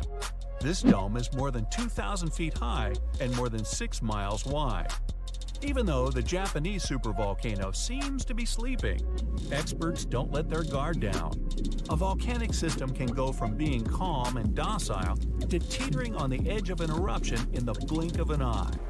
Another massive dome is growing in the central Andes, on top of the planet's largest active magma store. The Altiplano Puna Plateau, well there's a tongue twister, and where the dome was found, is the second highest plateau in the world, and the dome itself is more than half a mile tall. You might wonder how come experts have known nothing about this enormous uplift until recently. The answer is simple. It was hidden within the plateau. It's an arid region littered with volcanoes, and it stretches for thousands of miles. Yep, another case of hiding in plain sight. If you've ever been to Yellowstone National Park, you were probably mesmerized by its geysers, which spew superheated water and steam high into the air. But an even more intriguing thing actually hides underground. I'm talking about that underfoot plumbing system that makes those grand eruptions possible. About that, there's good news. Recently, researchers have succeeded in mapping the national park's hydrothermal plumbing system with the help of a giant flying magnet. As a result, scientists have managed to document all these features in stunning detail. The thing is, Yellowstone houses the world's largest hydrothermal system. It contains over 10,000 features, like geysers, mud pots, hot springs, and steam vents. They're fed by a network of underground water pathways. Those get overheated by magma flowing underground. It causes the water to rise to the surface. Now, no one actually knows much about the workings of this system, but the newly created maps might finally shed light on it. Experts explain that their knowledge of Yellowstone has a subsurface gap. That's why it's often called a mystery sandwich. Scientists know quite a lot about the features on the surface because they can observe them directly. And they know what's going on in the magmatic and tectonic system several miles below the surface. But they haven't figured out what's happening in the middle yet. So, I must tell you about that giant flying magnet used for research. It's known as SkyTem. It was attached to a helicopter and flown over Yellowstone several hundred times, scanning the ground below. The magnet is made up of an 82-foot-wide charged wire loop. Its main task is to generate a strong electromagnetic field. And since different kinds of material, like water or rock, respond to this field differently, scientists managed to create a few subsurface maps for the first time ever. The mapping technique also allowed the researchers to differentiate between magma and bedrock, since they have a bit different magnetic properties. And the team got a chance to see how the magma and water interact and create those mind-blowing geological features on the surface. The team got high-resolution maps to a depth of around 500 and 2,300 feet, and low-resolution maps showing what's going on at a depth of up to 1.5 miles. At the same time, the researchers think that the hydrothermal system itself may stretch as far as 3 miles below the surface. If they're right, it means they've only mapped the top half of Yellowstone's plumbing system. Anyway, remember how I said that scientists know pretty much about the bottom part of the Yellowstone sandwich? They have such a good idea about the tectonic plates and deep fault lines because the park's frequent earthquakes provide them with a lot of opportunities to study different phenomena. In July 2021, for example, more than 1,000 earthquakes rocked the area. These days, the team of researchers knows much more about some famous features, like the Old Faithful Geyser or the Grand Prismatic Spring. They've also found out that individual hydrothermal features on the surface can actually be connected to others, which can be as far as 6 miles away from them. Another interesting discovery is that even though Yellowstone geysers and hot springs vary in size, shape, color, volatility, and chemical composition, they are mostly fed by very similar underground sources. That means that the difference between the features appears closer to the surface. Now, I'm sure you've seen the iconic image of Yellowstone with a large rainbow-colored spring, fiery orange at its edges. So what makes these hot springs so colorful? Surprisingly, these awesome hues come from microscopic creatures. The temperatures in the springs are so high they can easily and quickly cook you. Plus, the water there is super acidic, like the liquid in a car battery. But there are certain types of heat-loving microbes that don't mind these crazy conditions. You can even say they're thriving there. So every ring of a different color is, in most cases, a ring inhabited by different bacteria. And each species is adapted to a particular temperature or pH level, which measures how acidic this or that environment is. For example, take the Grand Prismatic Spring, yes, the iconic one. Its rainbow hues likely hint at the diversity of microbes living there. So, starting from the center of the hot spring, you can see a beautiful aquamarine color there. That's where the water temperature is the highest, reaching 189 degrees Fahrenheit, because this area is right over the underground water source. The water there is too hot even for microbes. That's why what you see is mostly clear water. As for the reason for its blue color, it's the same as why the sky is blue. Sunlight hits the surface of the water and the light scatters, but the blue light scatters the most, getting reflected back to your eyes. Now, the next ring of color is yellow, all thanks to certain cyanobacteria. The temperature in this yellow ring reaches 165 degrees Fahrenheit. If the conditions in the hot spring were a bit different, these bacteria would create a blue-green hue, thanks to a green pigment called chlorophyll. But since the sunlight hitting the spring is too intense, the bacteria start producing another type of pigment. It's called carotenoids. And guess what? It acts as a sunscreen for the bacteria. And since this pigment is orange, the normally green bacteria get a yellowish hue. And finally, we've got that bright orange color closer to the edges of the prismatic spring. It's a bit cooler there, around 149 degrees Fahrenheit. In this part of the spring, you can find several types of bacteria.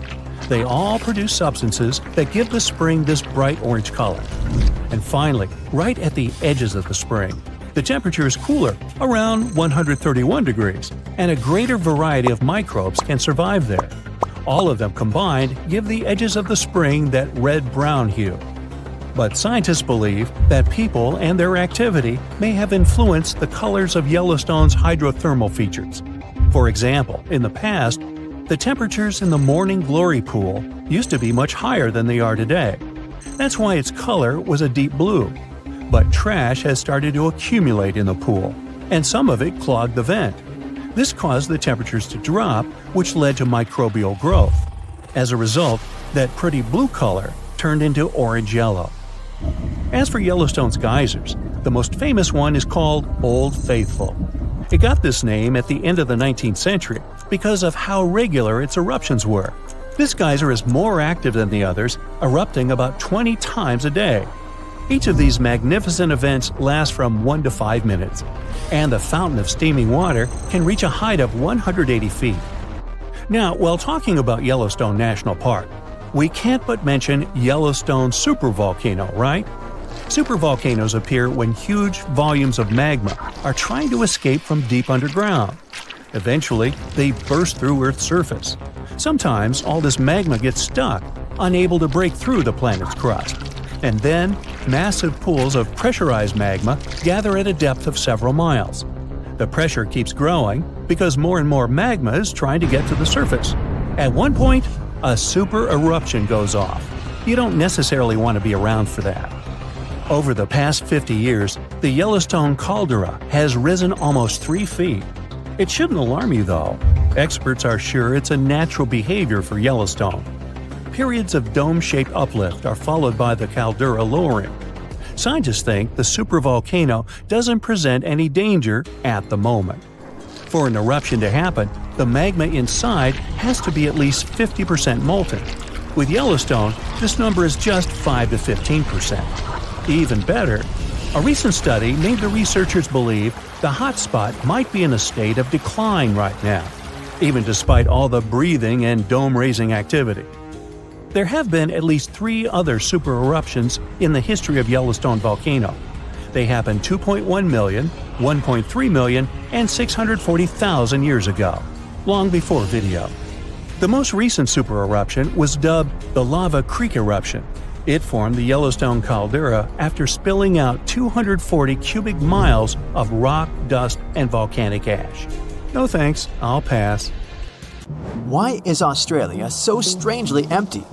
Why haven't we discovered so much of the ocean? Is our planet a perfect sphere? And was the Earth once more purple than green? I bet you didn't know these facts about our planet. So let's find it all out. Australia is really massive. To make it easy to understand its size, it's nearly as large as the entirety of Europe. Home to around 26 million people, Australia is among the countries with the least population per area. It's ranked only 55th for the highest population in the world, while it has the 6th largest land area. Why is so much of it empty? A good guess would be the many dangerous animals hiding behind every rock. At least this is enough for me to avoid Australia. But there's one specific reason to explain this. The dryness of Australia ensures that 85% of the population lives within 30 miles of the coast, and 80% of them live along the eastern side where rainfall is more common. But although there is an overall lack of rainfall, only 20% of Australia is unlivable desert, and only 40% is considered not habitable by human standards. The water consumption is actually higher than their average rainfall each year, but there is a further ancient water source hidden way below, which can support a much larger population. It's one of the largest underground freshwater resources in the world, the Great Artesian Basin. It covers a staggering 656,000 square miles, which is 1/5 the size of Australia. It holds enough water to cover the Earth under a 1.5 feet deep layer of water. Or, more usefully, it could provide enough water for thirsty Australians over the next 1,500 years. Only 6.5% of Australia has soil suitable for farming, so this doesn't seem like a huge amount. But in case you forgot, Australia is big, and this small percentage is about the size of France. With this massive area available for farming, Australia has more than enough to feed its population, with a further 70% of agriculture products that are exported overseas. So, with plenty of land, food, and water, why are the population figures so low? A very slow migration process is the reason. First, only people from the United Kingdom lived there. Then, they opened their borders to other Europeans, and this restriction remained in place until 1973. You would think almost 200 years would be enough time for a lot of people to migrate, but Australia was just so far away. The risk of traveling such a long way and the cost of the journey meant that people from Europe prefer the shorter and cheaper options to migrate elsewhere, like Canada or the USA. For the past 2,000 years, people have understood that Earth is round. But did you know that it's not a perfect sphere? Through the wobbly rotation of Earth, our planet constantly changes its size, very slowly of course. The North and South poles are surprisingly flat. Earth is pretty much like a ball being squished. Imagine there's a giant hand with the fingers pressing at both poles. Because of this pressure, the equator pushes a little outwards. Along with an uneven gravitational field, Earth has loads of gravity glitches, some positive and others negative, creating an uneven, rocky, and bumpy surface. Some places on Earth have more gravity than others. If you weighed yourself along the equator, you would weigh 0.5% less than at the poles. Not a whole lot, and definitely not worth the trip to change your weight. If you were to measure the length from the center of the Earth towards the furthest point of Earth, you would be shocked that Mount Everest isn't at the end of it. Instead, it's along the equator, which is the pushed out part. Ecuador's mountain Chimborazo would actually be the tallest point on Earth, as it's the furthest from the center. We still have around 80% of the ocean to map, which is crazy considering how much of the solar system we've explored in comparison. But we're still aware of many of the unbelievable details about the ocean. It covers over 80% of the world's surface, where 94% of the Earth's wildlife lives. And from some of the life in it, up to 80% of the world's oxygen is produced mainly from plankton, algae, and bacteria. One of the most famous, already mapped places is the Mariana Trench. It's the deepest point on Earth, as low as almost 7 miles deep.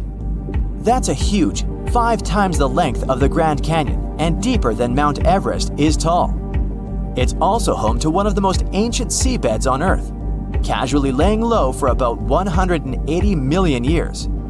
The pressure at the bottom is over 1,000 bars, but although this is 1,000 times more than normal pressure, life still flourishes here. Throughout the ocean, there is an estimated over 3 million shipwrecks lying in the murky depths.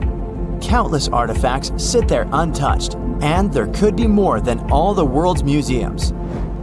The mid-ocean ridge is the longest in the world, reaching 40,000 miles.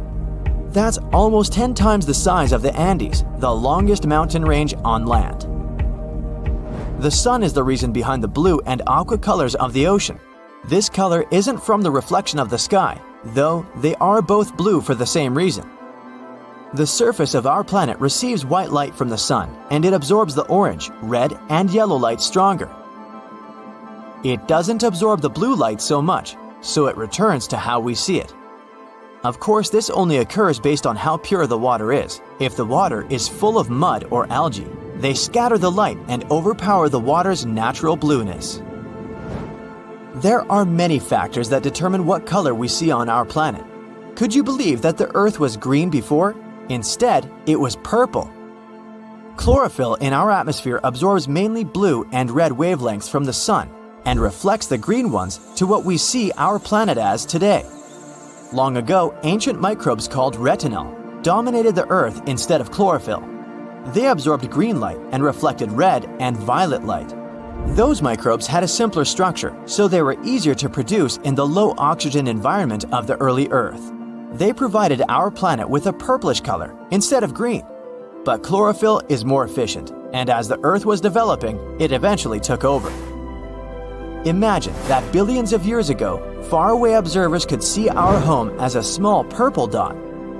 I wonder if we could have also been purple. Probably not. The biggest tree on Earth is a giant sequoia named General Sherman. It stands over 280 feet, almost reaching the height of a 26-story building. They believe it to be 2,700 years old, with a circumference of 1,000 inches. Its weight is a staggering 1,800 tons. That's heavy, but it isn't the heaviest living thing on Earth. In Utah, a huge grove of trees called Pando works like a single colony of trees. The massive root system connects all of them together with up to 47,000 stems. It weighs up to 6,000 tons and is 80,000 years old. It makes it the oldest living thing known to humans. Now, what about the biggest area of one being? Off the coast of Western Australia, a seaweed grows to an unthinkable size. The Poseidon's ribbon weed has been growing for 4,500 years, spreading underground clone shoots. It's all connected and shares the same DNA with most of its shoots. It covers a massive 77 square miles, the same size as 28,000 soccer fields, or the size of Nebraska.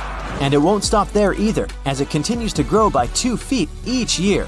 It's hard to even picture the scale of these enormous beings. Now, just imagine if they were all purple.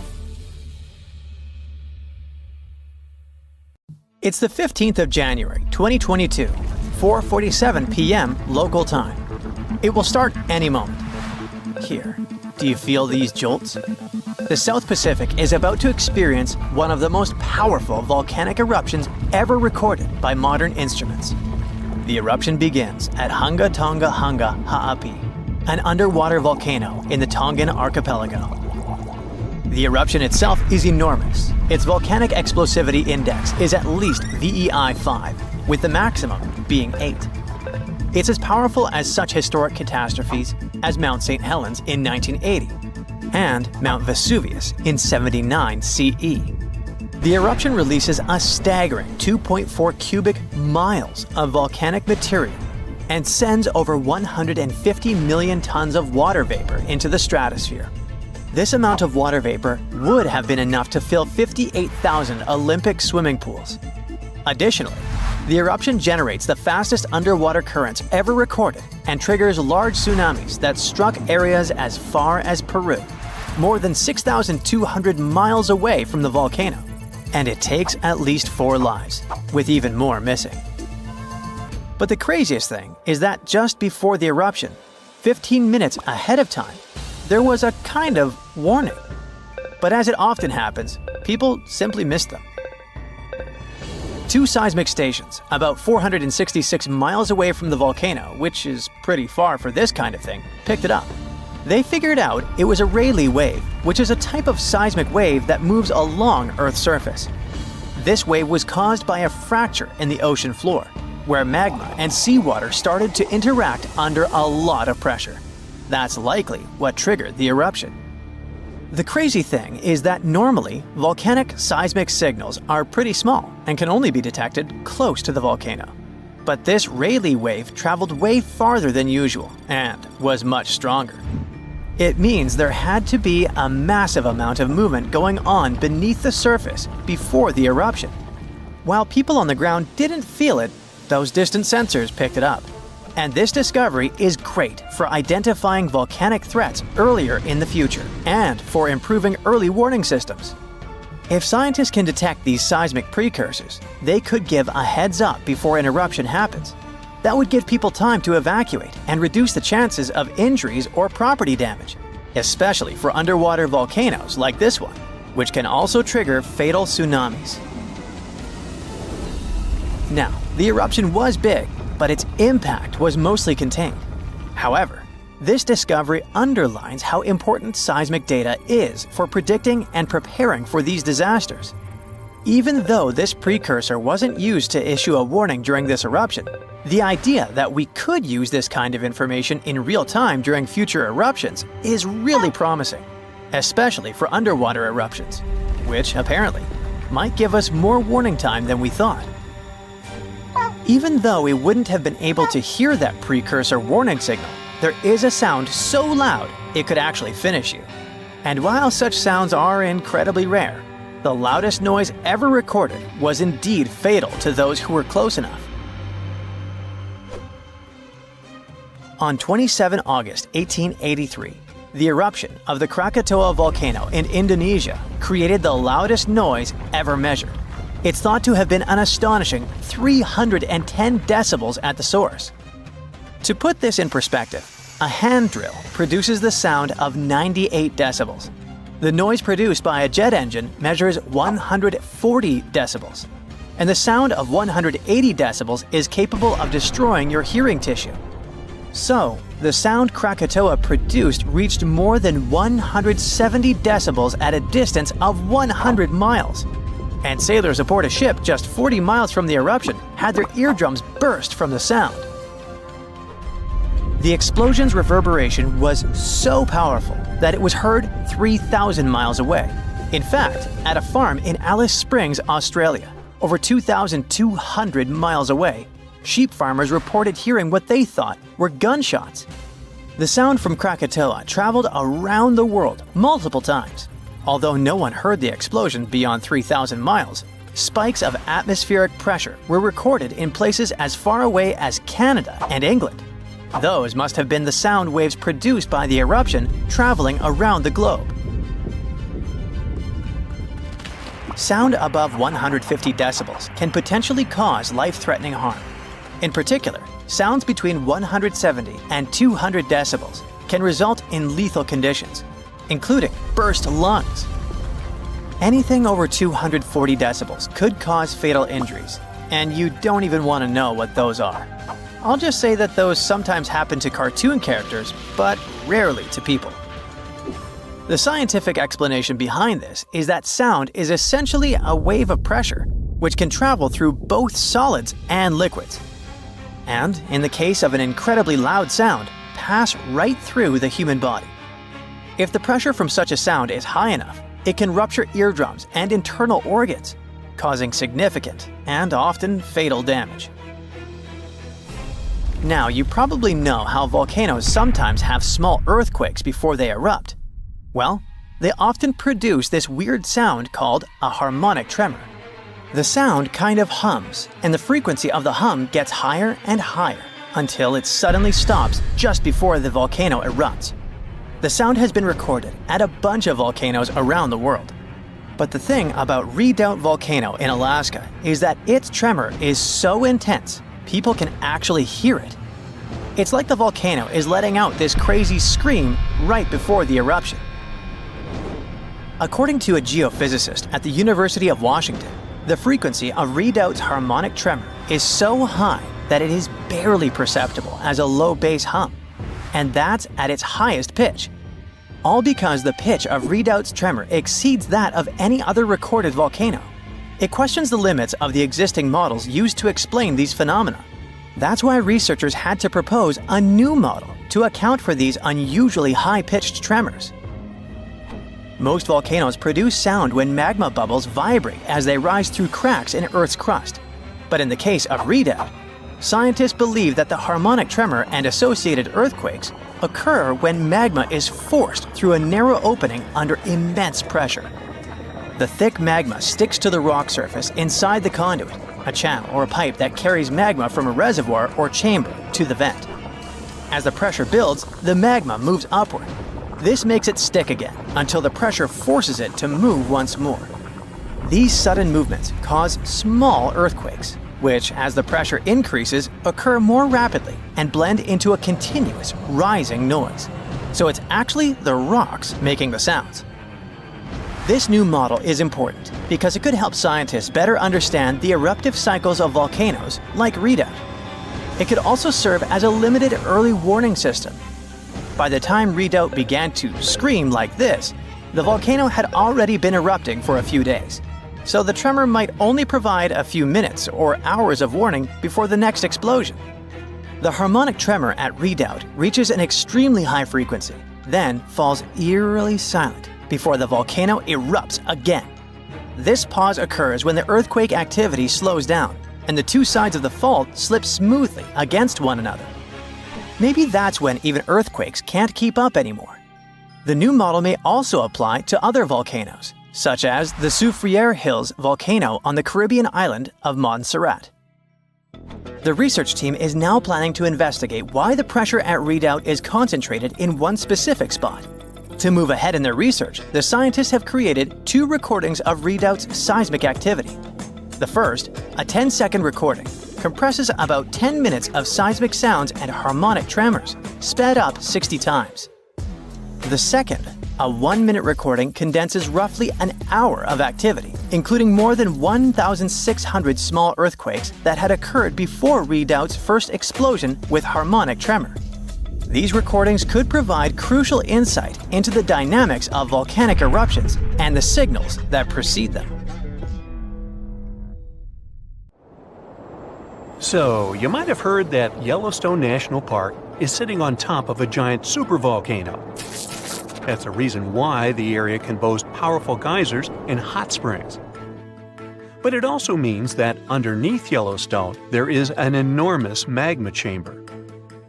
In 2015, researchers from the University of Utah found out that this chamber was much bigger than everyone had previously thought. They even found one more reservoir with magma under the top one. Apparently, the more spacious the chambers are, the more magma they contain.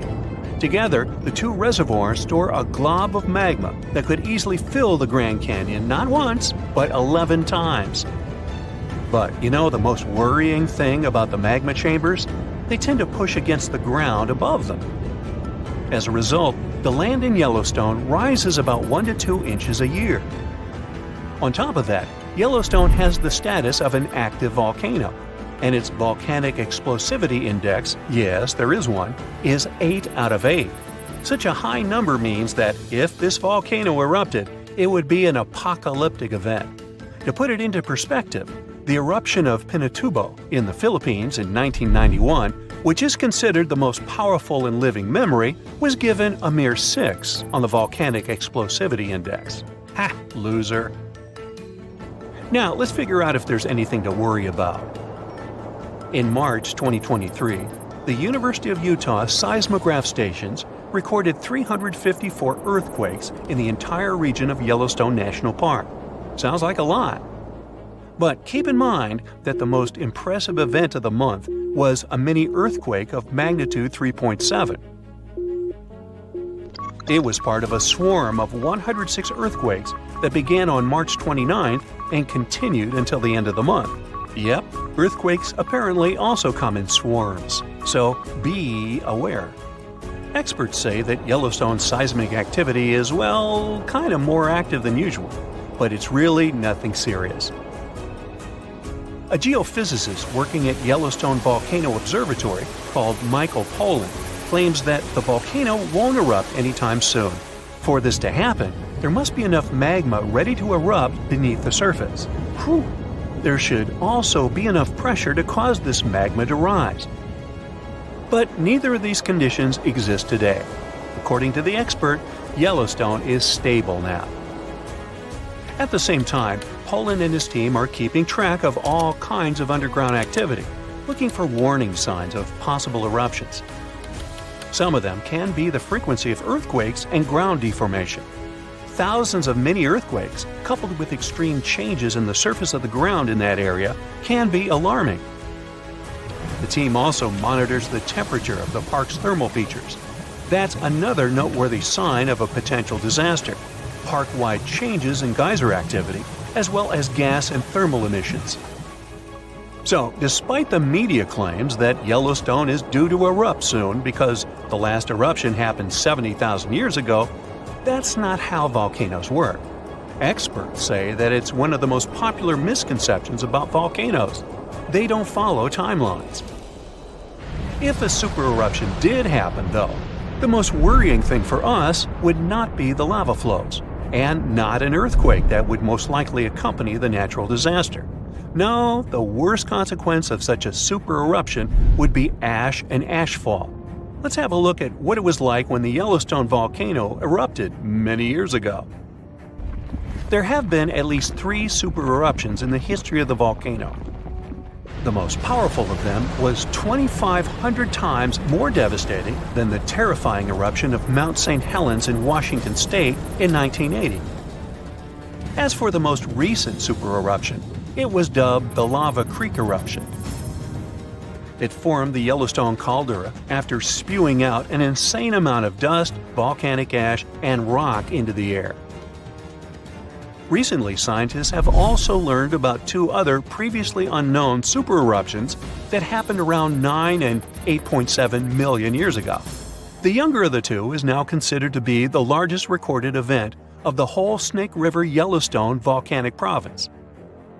Anyway, let's have a look at what was going on all those millions of years ago. Because I wasn't around then, so we're all assuming this stuff based on evidence. The first signs of the disaster appeared long before the catastrophe broke out. For thousands of years, the heat had been welling up from within the planet's insides. It had been melting rock beneath the planet's crust and leaving behind huge chambers. They were filled with a pressurized mixture of semi-solid rock, magma, water vapor, and different gases, including carbon dioxide. All this scorching underground soup was expanding since more and more magma arrived with time. The land over the volcanic system was rising upward almost unnoticeably. A year before the supereruption, Yellowstone gave a warning, a burp maybe? But that long ago, there was no one who could interpret these signals. Plus, those alarming processes were mostly going on underground. For example, decompression releases gas bubbles. While bursting, such bubbles can often power particular kinds of eruptions.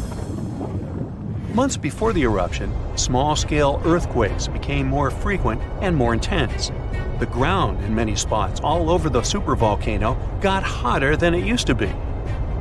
Surface lakes and groundwater also became warmer. If people had been around at that time, they would have noticed unusual steam fogging in that area. Not long before the eruption started, the growing pressure pushed the ground over the magma chamber up.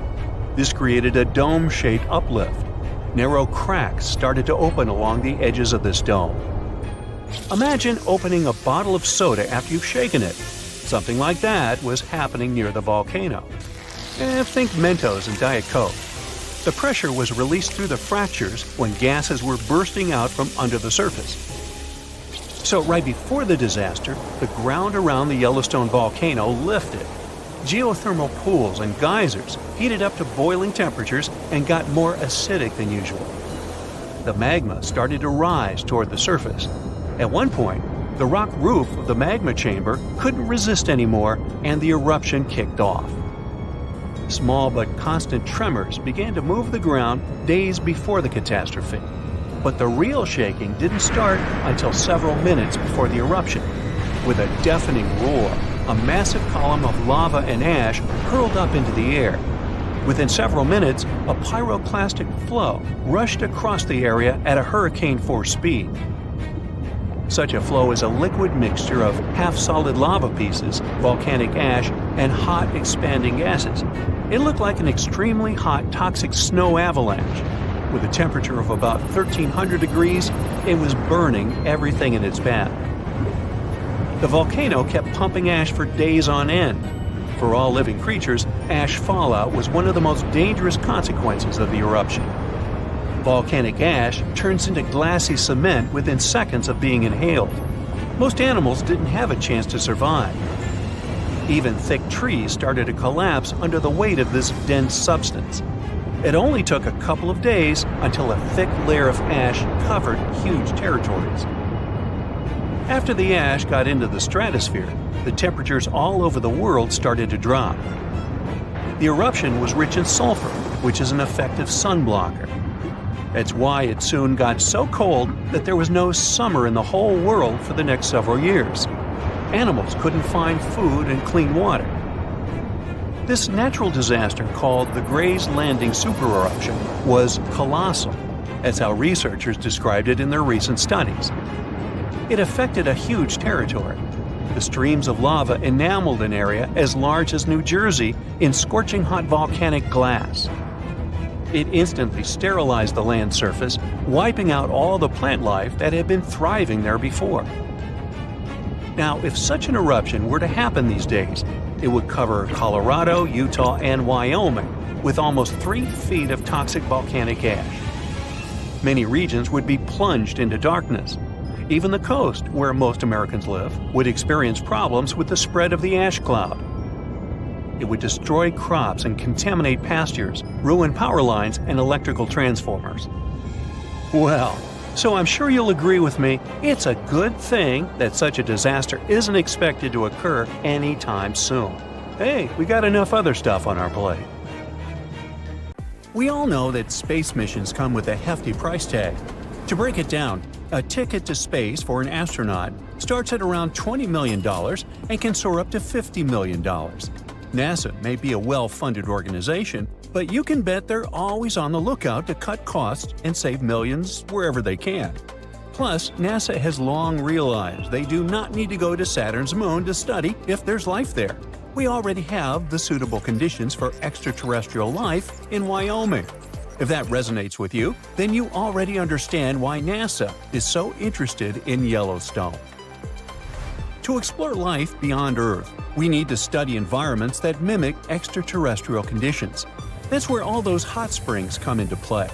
Now, it's not the entire park that piques NASA's interest. Let's leave the bears, moose, and other Earthlings to our local biologists. The real hot spot is the geysers, where microbial life flourishes. Oh, by the way, Yellowstone has more geysers and hot springs than the rest of the world combined. In some of them, water can reach temperatures as high as 192 degrees Fahrenheit. You might think, hey, that's only good for steeping tea. But here's the thing. Life in the form of microbes not only survives but thrives in these extreme conditions, having adapted specifically to them. So, could these microbes help us find life on other planets? Absolutely. Now, let's shine the spotlight on the real superstar, the Grand Prismatic Spring. It's packed with silica, which gives it that stunning color. Silica reflects sunlight, especially the blue wavelengths, which is why it looks so vibrant. The coolest part, though, is not the color, but the fact that this spring can teach us a lot about how life evolved. Way back around 4.5 billion years ago, I wasn't around then, living things didn't know how to harness energy from sunlight yet, so they were using chemical processes instead, just like they do now at the Grand Prismatic Spring. But why are we talking about other planets? Well, if life on Earth kicked off in a comparable way to what we see in Yellowstone, there's a good chance we could find something similar elsewhere in the universe. And if we could nail down exactly how life started here, we could really fine-tune our search for life on other planets. Geysers, very similar to those in Yellowstone, can be found on moons like Enceladus, which orbits Saturn, and Triton, which is a moon of Neptune. But how do they compare to the geysers we see in Yellowstone? Well, back in 1989, NASA's Voyager 2 spacecraft made a groundbreaking discovery when it spotted geysers on Triton. This was the first time anyone had seen a geyser outside of Earth, not counting the volcanic eruptions on Jupiter's moon, Io, that were found by Voyager 1 in 1979. Since then, more geysers have been found on other moons in our solar system. In Yellowstone, geysers are heated by hot water from deep within the Earth. However, geysers on some of the outer moons get their heat from tidal forces, the gravitational pull from the big planets they orbit. You know how ocean tides on Earth are affected by the moon and the sun? Well, these moons experience something similar, but on a much larger scale. Beneath the icy surfaces of these moons are warm, salty oceans that stay liquid because the thick ice above keeps them insulated. As the moons move closer and further from their parent planets, the constant tugging creates heat, causing the warm water below to shoot out into space whenever there's a crack in the ice. This icy crust and the warm water underneath are a bit like a frozen pond on Earth. But could there be life swimming around in these hidden oceans, just like there are critters thriving beneath the ice of a pond? That's something scientists want to find out. NASA hopes to send advanced spacecraft to explore these distant moons and look for signs of life. But those warm oceans are buried miles beneath the frozen surface. So, how do we reach them? The answer may lie in geysers. In February 2019, a group of planetary scientists decided to visit Yellowstone in the winter to study the similarities between Earth's geysers and those in space. They know that Yellowstone's geysers are home to some tough little microbes called extremophiles, which thrive in extreme conditions like hot or acidic water. The researchers wanted to learn as much as they could about these microbes and the environments they live in. They brought along a bunch of scientific tools to measure things like temperature, pH levels, and oxygen in the water. They also used special instruments to analyze the chemicals in the ice and rocks and sniff the air for gases. Plus, they collected samples of rock, ice, and water from the geysers, catching tiny droplets on sheets of foil coated in geyser spray. Their main target was the Great Fountain Geyser in Yellowstone's Midway Geyser Basin, which puts on a spectacular show 2 to 3 times a day. However, visiting in winter posed some challenges. Some scientists were delayed by snowy weather, arriving late at night right before they were supposed to enter the park. Then their SUV got stuck in a snowdrift and had to be rescued by a snowplow. The next day, riding in a snow coach, the team had to trudge through deep snow for nearly a mile to reach the geyser, keeping an eye out for elk, bison, and even bears. As they made their way to the Great Fountain Geyser, they took breaks to gather samples and measurements from other interesting pools along the way, like Lemon Pool and Surprise Pool. Even though Yellowstone feels remote, it's not nearly as far away as places like Enceladus and Triton. It's a unique natural laboratory that can teach us a lot about life on Earth and potentially beyond. Oh, as for labs, the Great Prismatic Spring may count as one. Look at these guys. Under the microscope, they look like matches. Their official Latin name is Thermus aquaticus. They live in this hot spring, and these bacteria have saved millions of people's lives. Now, if you're skeptical about what I just said, then you need to know that these bacteria help to create the basis of PCR tests widely used in today's medicine to give fast and precise diagnosis. Back in the 60s, a microbiologist named Thomas Brock was exploring the park's superheated thermal pools and stumbled upon something amazing. Brock was super interested in bacteria that could thrive in extreme conditions. During his 10-year journey studying geysers and thermal springs, he found a microbe in a spring called mushroom pool that could survive in nearly boiling water. This little guy, Thermus aquaticus, turned out to be a game changer for science. Why? Well, it's crucial for a technique called PCR, also known as polymerase chain reaction, which is used to quickly make copies of DNA samples. Before Brock's discovery, this process was tricky because the heat could damage the enzymes that hold DNA together. But thanks to Thermus aquaticus, scientists could now heat and cool DNA samples without breaking them down, making everything faster and easier. It all happened because researchers had purified an enzyme called tag polymerase out of this organism. Those Yellowstone microbes could also be your new go-to for a delicious and sustainable breakfast.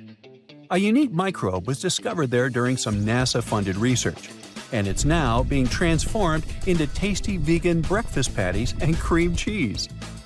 Originally found in a hot spring, this little wonder is called Fusarium strange flavolapsus, and it caught the attention of space enthusiasts as a powerful protein source for long space missions.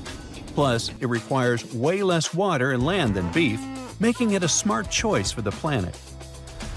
Researchers initially looked at this microbe for biofuel, but soon realized it could be cultivated into a complete protein with a texture reminiscent of chicken. Marked as FY, it can be turned into a variety of food products, all thanks to a fermentation process that keeps it free from contaminants. Oh, almost forgot. NASA is even working on a bioreactor to grow FY in space. Ooh, stay tuned. Our planet's biggest and meanest supervolcanoes are waking up. When they erupt, you'll surely notice it, even if you live thousands of miles away from the epicenter. Scientists are worried we might not have enough time to prepare and deal with the consequences of a supereruption. There's some volcanic activity close to the Italian city of Naples.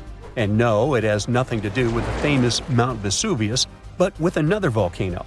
This one is harder to see as it doesn't have a tall peak like Vesuvius. But don't let this bad guy trick you. It could be way more dangerous than its giant neighbor. It does have a huge crater that's about 8 miles wide. This volcano is called Campi Flegrei, and it's actually one of the largest volcanoes in Europe, sitting under the town of Pasquale. So, Campi Flegrei erupted 39,000 years ago with a bang so massive it spread ash across the whole Mediterranean region. It also caused the temperature to drop by over 16 degrees Fahrenheit across Eastern Europe. It was the biggest volcanic eruption in Europe in 200,000 years. Since then, Campi Flegrei has had smaller eruptions, and the last one happened in 1538. Now the area is full of small craters, hot springs, and bubbling pools, and they're all proof that this volcano is still very much alive and brewing something. Since the early 2000s, the ground in the giant crater and the town nearby have been slowly rising by about 1 to 1.5 inches every year. There were at least 150 earthquakes that shook this supervolcano lately. In May 2024, there was a 4.4 magnitude in the area, the biggest in the last 40 years. Residents had to leave their homes and camp outside, fearing there would be more earthquakes.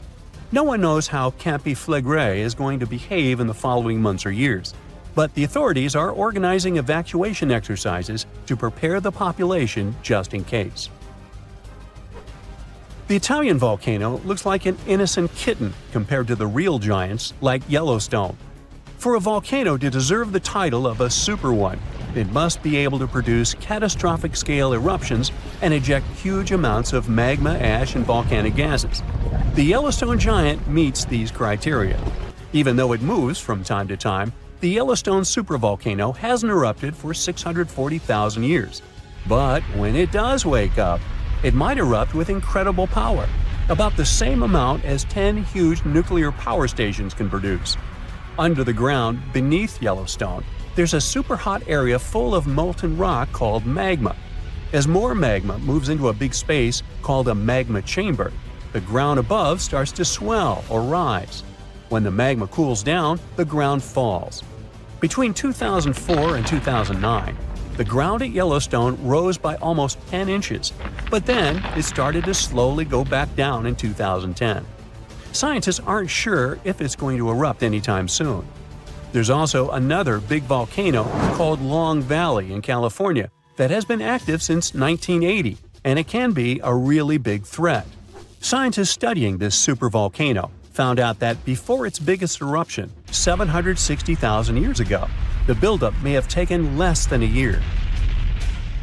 Now, that's bad news, because a supervolcano eruption can have a huge effect on the world, like the eruption of the Toba volcano in Sumatra around 74,000 years ago. It became the biggest volcanic eruption the Earth had seen in 28 million years.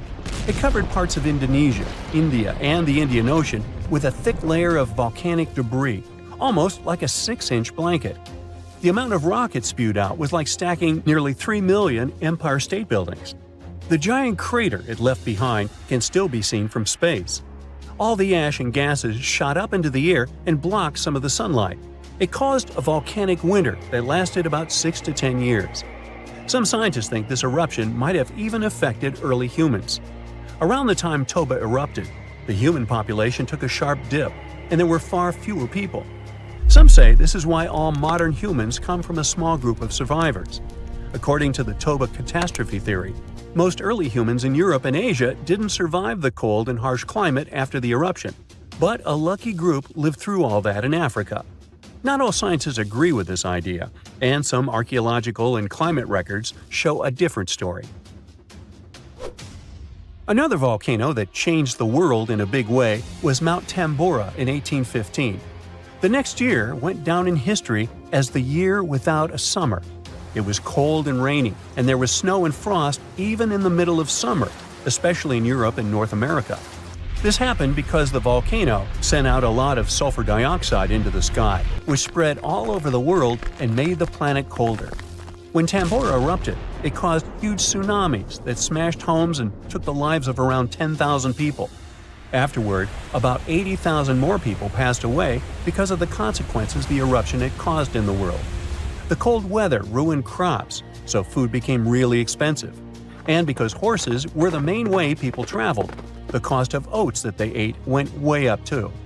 Some people even think this led to the invention of the bicycle in 1817 as a new way to get around. The eruption made the Earth colder for about 3 years. Now, even though the Tambora eruption was so powerful, Krakatoa, another volcano in Indonesia, stole the show when it erupted in 1883. It was just easier to spread information about it through telegrams and photos. Its final blast was the loudest recorded sound in history, and people could hear it on 10% of the entire Earth's surface. The eruption started a tsunami with waves about half as tall as the Statue of Liberty. Now, if we only had 12 months to prepare for a supervolcano eruption, it would be really hard to store enough food and get ready. But don't panic just yet. Supervolcano eruptions are very rare, and the last one happened 26,500 years ago in New Zealand. Scientists think that a super eruption happens once every 100,000 years on average. But the sad part here is that the Earth doesn't follow a perfect timeline. There could be clusters of super eruptions with shorter gaps between them and then longer quiet periods. Since there have already been 2 super eruptions in the last 100,000 years, there's always a chance one could happen again sooner than we expect. Plus, although there are places like Yellowstone and Long Valley where we expect volcanoes to erupt, there are less obvious possible hotspots. In Chile, there's a volcano called Laguna del Maule that has erupted in the past and left behind a huge crater. Over the last 20 years, the ground there has been swelling really fast, rising up to almost 1 foot a year. Some people are worried that this could be a sign of a big eruption coming. But scientists say there's not enough magma yet to cause a super eruption. In Bolivia, the Juturancu volcano is also acting up. It's part of a group of volcanoes that have caused super eruptions in the past. Since the 1960s, the ground around Juturancu has been lifting, but the last eruption was 250,000 years ago. Even though the magma might be rising, it's not enough to worry about just yet. The chances of a super eruption happening during our lifetime are 1 in 1,400, which is pretty low, so you don't need to worry too much. But just like someone wins the lottery every week with very small chances, a super eruption could happen sometime in the future, and when it does, we'll need to be prepared. So many asteroids pass through our solar system, and we don't even know about it. Those are rocky pieces of material left over from the time when our solar system was forming, about 4.6 billion years ago. They move around the sun, but not in the way planets do. We're talking about true rebels that prefer to follow some pretty strange paths. Plus, they spin in different ways as they travel between planets and other space objects. And the majority of them come from the main asteroid belt that's located between Jupiter and Mars. Most stay there. But Jupiter has quite a strong gravity, so it can push some of those flying rocks in different directions, and towards us too. They're sometimes round, and sometimes they have odd shapes, with pits and holes from all that crashing into other space rocks. As we currently know, there are more than 1 million of them in the main asteroid belt, and that's all good until some of them move in our direction. NASA keeps an eye on them, so we know everything's fine, at least for now. But that wasn't always the case with our beloved home planet. If Earth could talk, it would probably share so many crazy asteroid stories. We're talking about those space rocks that left impact craters we call domes. They have a specific shape with a raised center, similar to when you throw a pebble in a pond and see some water splashing upward.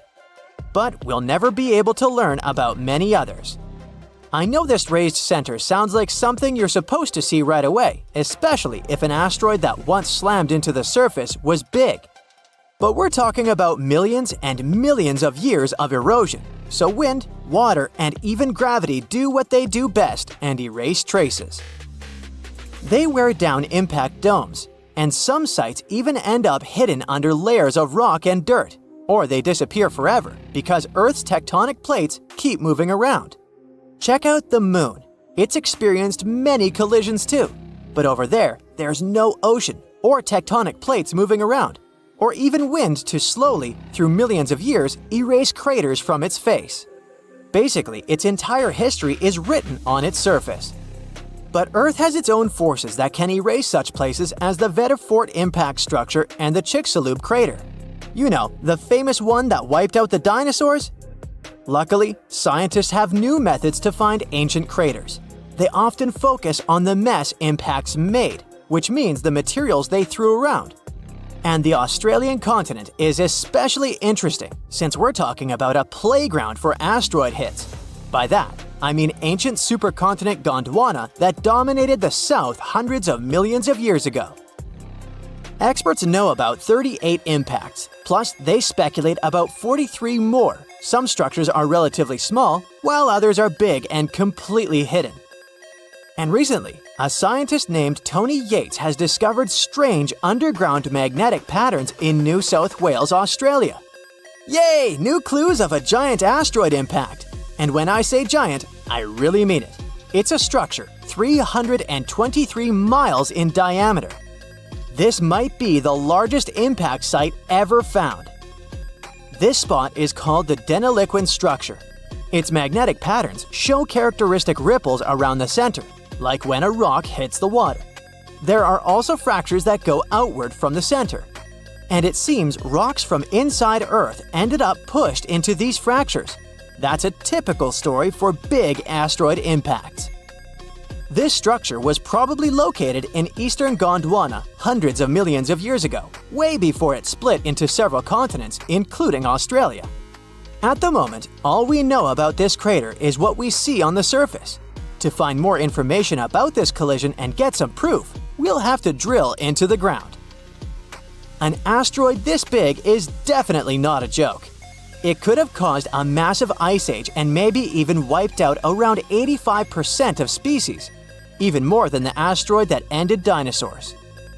In 4.5 billion years, which is how long our planet has existed, it's been punched by hundreds of big asteroids. But that doesn't mean every space rock that enters our atmosphere really makes it all the way to the ground. Most of those that manage to pass the atmosphere are relatively small, for instance, 3 feet across. That's good for us because any space rock that's less than 82 feet in diameter most likely won't make it past our planet's atmosphere. Since these space rocks come towards us very fast, they heat up the gases in the atmosphere, which burns them away. By the way, once cosmic intruders enter our atmosphere, they turn into meteors. And in most cases, they don't cause much damage, if any, as they fall down. But we used to have way larger things flying around and crashing into Earth. At least 190 of them have left scars you can still see today. One of the really big ones is in South Africa. It's 99 miles wide. It's actually the largest. At least that's what scientists think at the moment because they still need to check as many details as possible about this new crater in Australia. This one in South Africa formed about 2 billion years ago. And an asteroid that created it was probably larger than the one that had wiped dinosaurs away. And when an asteroid is bigger than 0.6 miles, it can have really big effects across the world. This impact was so strong that it could have caused fires everywhere and thrown lots of dust into the air. And when you have so much dust in the atmosphere, the climate on the planet can change for months or even years. Then we also have the most popular asteroid that made a giant hole we today call the Chicxulub crater. You know the story. It crashed into our planet 66 million years ago when dinosaurs were wandering around, catching food, falling in love, basically just doing their thing. The crash itself didn't erase them right away. It threw a lot of debris into space, and when it fell back to Earth, fires and flames were everywhere. The hit also produced a big cloud of dust that covered the planet for years. This cloud blocked the sunlight, which harmed plants and entire food chains. Even those dinosaurs that survived the crash and such difficult conditions had a hard time finding food, so they didn't make it. At least they left us many fossils and turned into the inspiration for movies and stories. A long time ago in Canada, something big crashed into our planet and left a big hole we today know as the Sudbury Basin. People used to think it was an asteroid, but now some experts think it might have been a giant comet made up of a mix of ice and rocks. The hole is almost gone now because of weather conditions though. But people still get to mine iron and nickel there, and at the same time find the leftovers of whatever space object fell there. If you move deep in southern India, you'll find a big hole called Lonar Crater. Locals stumbled upon it 200 years ago and believed it might be from a volcano. But now we know it's a trace from a meteor that crashed into the ground about 35 to 50,000 years ago. What's so special about this crater is that it's the only one known to have formed in a type of rock called basalt. Around the crater, there are hills covered in trees, and animals like peafowls and gazelles live there. Birds also like to visit the lake near the crater during the winter. And the lake itself is quite interesting too. It can turn pink because of all those tiny organisms that live there. But this color change doesn't last long.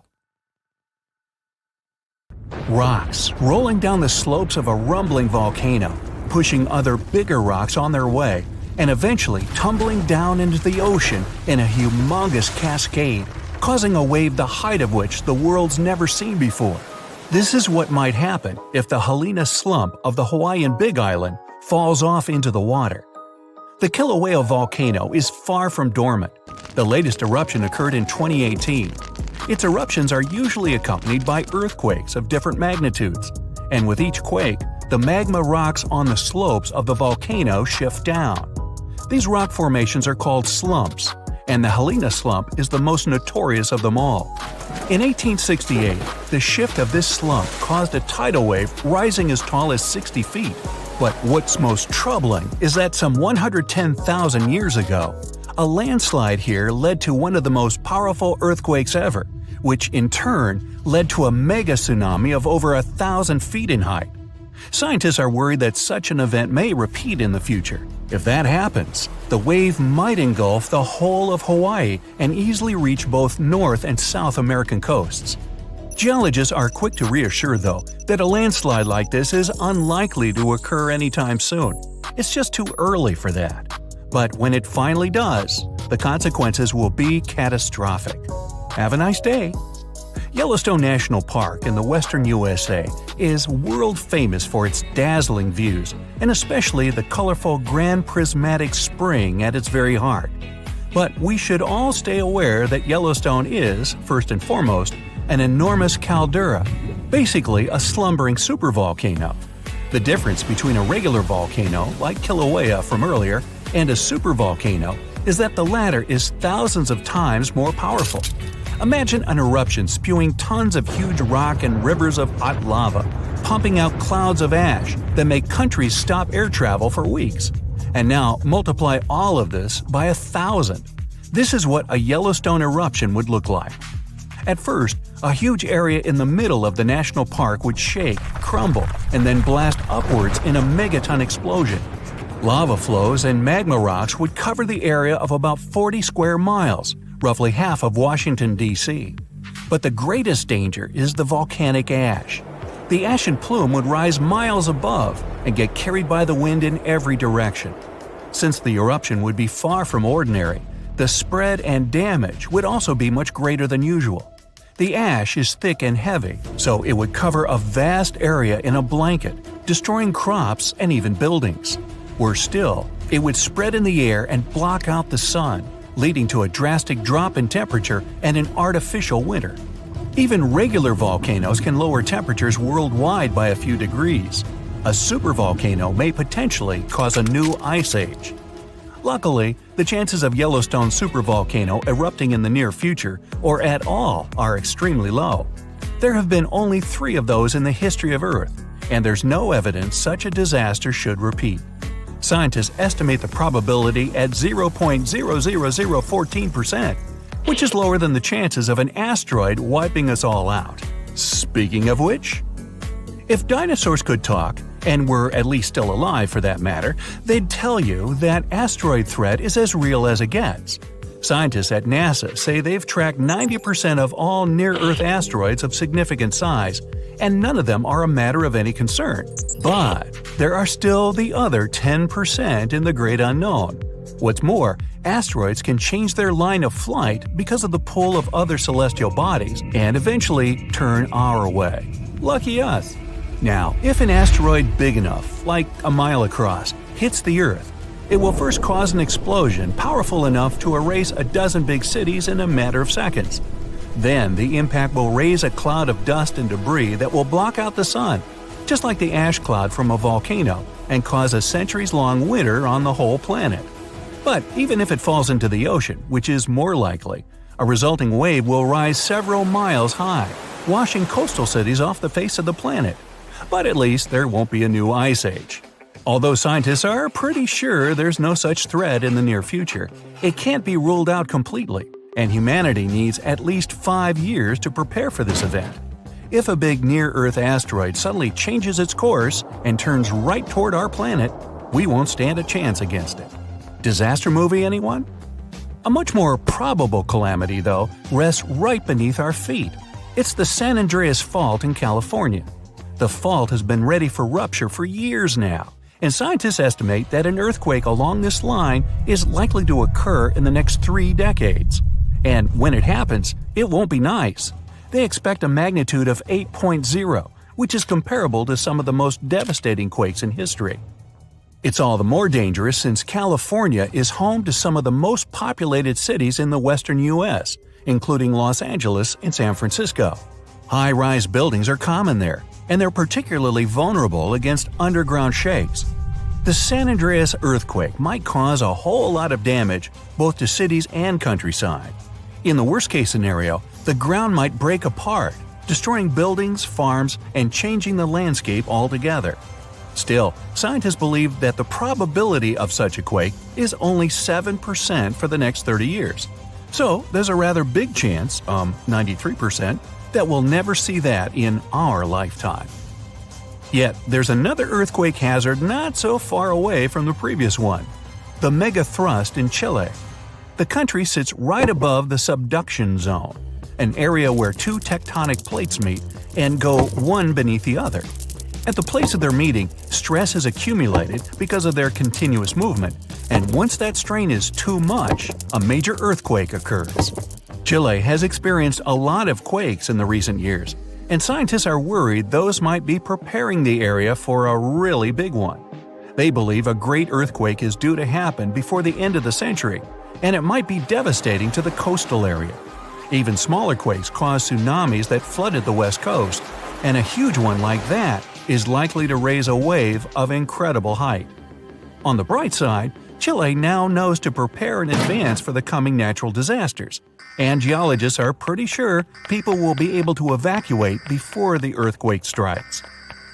In September of 1859, astronomer Richard Carrington was looking at the sun and suddenly saw a bright flare on its surface. He made a note of it in his records, but only realized how important it was a couple of days later.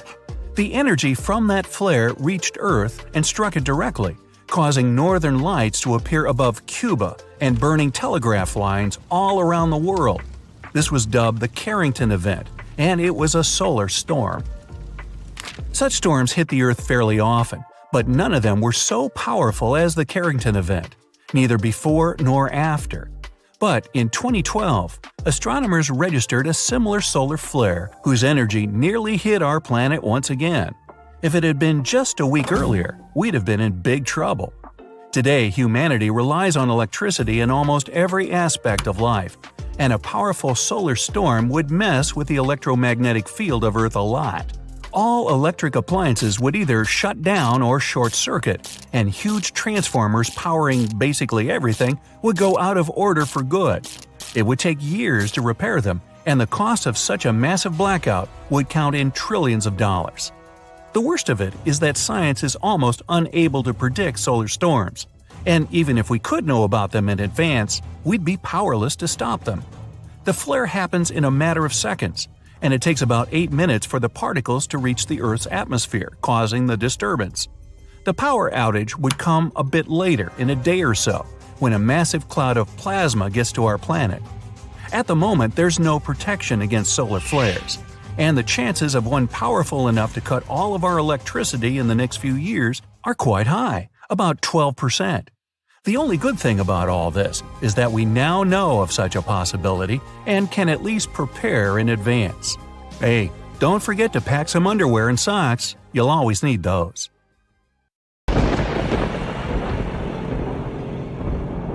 For hundreds of years, people in the US have reported hearing strange, loud booms. These mysterious sounds are called skyquakes. And yep, it's a real thing. If you've ever heard a loud, distant booming noise that definitely wasn't a thunderstorm or a car engine backfire, congrats, it looks like you've experienced a skyquake yourself. People report them all around the globe, from the US to India and Japan. They go under different names, and we still don't know why exactly they happen. Sometimes these booms come together with earthquakes. People heard them during the New Madrid earthquakes in the early 19th century and up until January 2020. Those who've experienced them describe skyquakes as a rushing or rolling noise. Famous American writer James Fenimore Cooper described it more poetically as the lake speaking to the surrounding hills, which send back the echoes of its voice in accurate reply. Sometimes these mysterious booms happen in cold weather instead of during earthquakes. One of the skyquake hotspots is near Lake Seneca in New York. They call them the Seneca Guns. The booms can be so loud that they shake windows and doors. Back in August 1886, after an earthquake in Charleston, people heard these noises for several weeks, happening at the same time as many aftershocks from the earthquake. In 2020, scientists from the University of North Carolina looked at old news pieces, especially from North Carolina, where people have often reported these sounds. They hoped to match the noises with earthquakes data, but they didn't find any link between the sounds and earthquakes. One of the researchers said they believe the noises are happening in the air, not underground. The team looked at infrasounds, which are low-frequency noises that humans can't hear. They found signals lasting 1 to 10 seconds that matched the times when people reported hearing the booms, but nothing is certain here. Some people think that solar flares, underwater tsunamis, or caves collapsing under the sea cause skyquakes. Others believe the sounds come from planes making loud sonic booms. But that doesn't explain old records of skyquakes from the past before planes were even invented. Some scientists think a type of meteor called a bolide causes these booms. These meteors blow up when they hit Earth's atmosphere. If this happened above thick clouds, the sound would get louder and travel far, but we wouldn't find anything on the ground. Another idea is that gas might be escaping from the bottom of deep lakes, like Lake Seneca. If you think skyquakes are bizarre, let me introduce you to fog bows. They also go under the name of white rainbows, ghost rainbows, or cloud bows. They form in a similar way to regular colorful rainbows, but are much wider. Rainbows happen when there are big raindrops in the sky, and you can always spot them on the opposite side of where the sun is shining. Fog bows are made by tiny droplets in fog, or clouds, instead of big raindrops, and they also appear opposite the sun. If you want to see a fog bow, you need to look for it in a thin fog when the sun is bright. You might catch one when the sun starts to shine through the fog, or if you're near the ocean where fog often forms. Because the water droplets in fog are so tiny, fog bows don't have bright colors like rainbows. They might even look all white, or just have faint colors. Some fog bows are hard to see at first because they blend into the mist, but once you spot them, they're easy to recognize. The next rare weather phenomenon you gotta watch out for is thundersnow. You guessed it right, it's a special type of thunderstorm that happens during a snowstorm. Unlike regular thunderstorms that often strike in the spring and summer, thundersnow is much rarer because it happens in the strongest winter storms, like big blizzards, and at the same time needs warm air, which isn't a frequent combo. So, for thundersnow to happen, there needs to be moisture in the air, some instability, and something to lift the air, like rising winds. Just like in normal thunderstorms, lightning can appear when you hear thunder. Thunder snow lightning usually goes from cloud to cloud instead of hitting the ground, and the thunder sounds different too, more like a low rumble instead of a loud boom, because the snow muffles the sound. You aren't so likely to get struck by it, but it's still important to stay inside when you hear thunder to stay safe. Northern Lights fans, this one is for you. Scientists noticed a new kind of glow in the sky that looked like a purple streak. They nicknamed it Steve as a joke, but later gave it a more scientific name: Strong Thermal Emission Velocity Enhancement, Steve for short. Steve is actually a fast-moving stream of super hot gas that always moves west and only shows up before midnight. They wondered if something like Steve could happen after midnight, but moving in the opposite direction. And now, scientists think they found the anti-Steve by looking at data from a research station in Norway.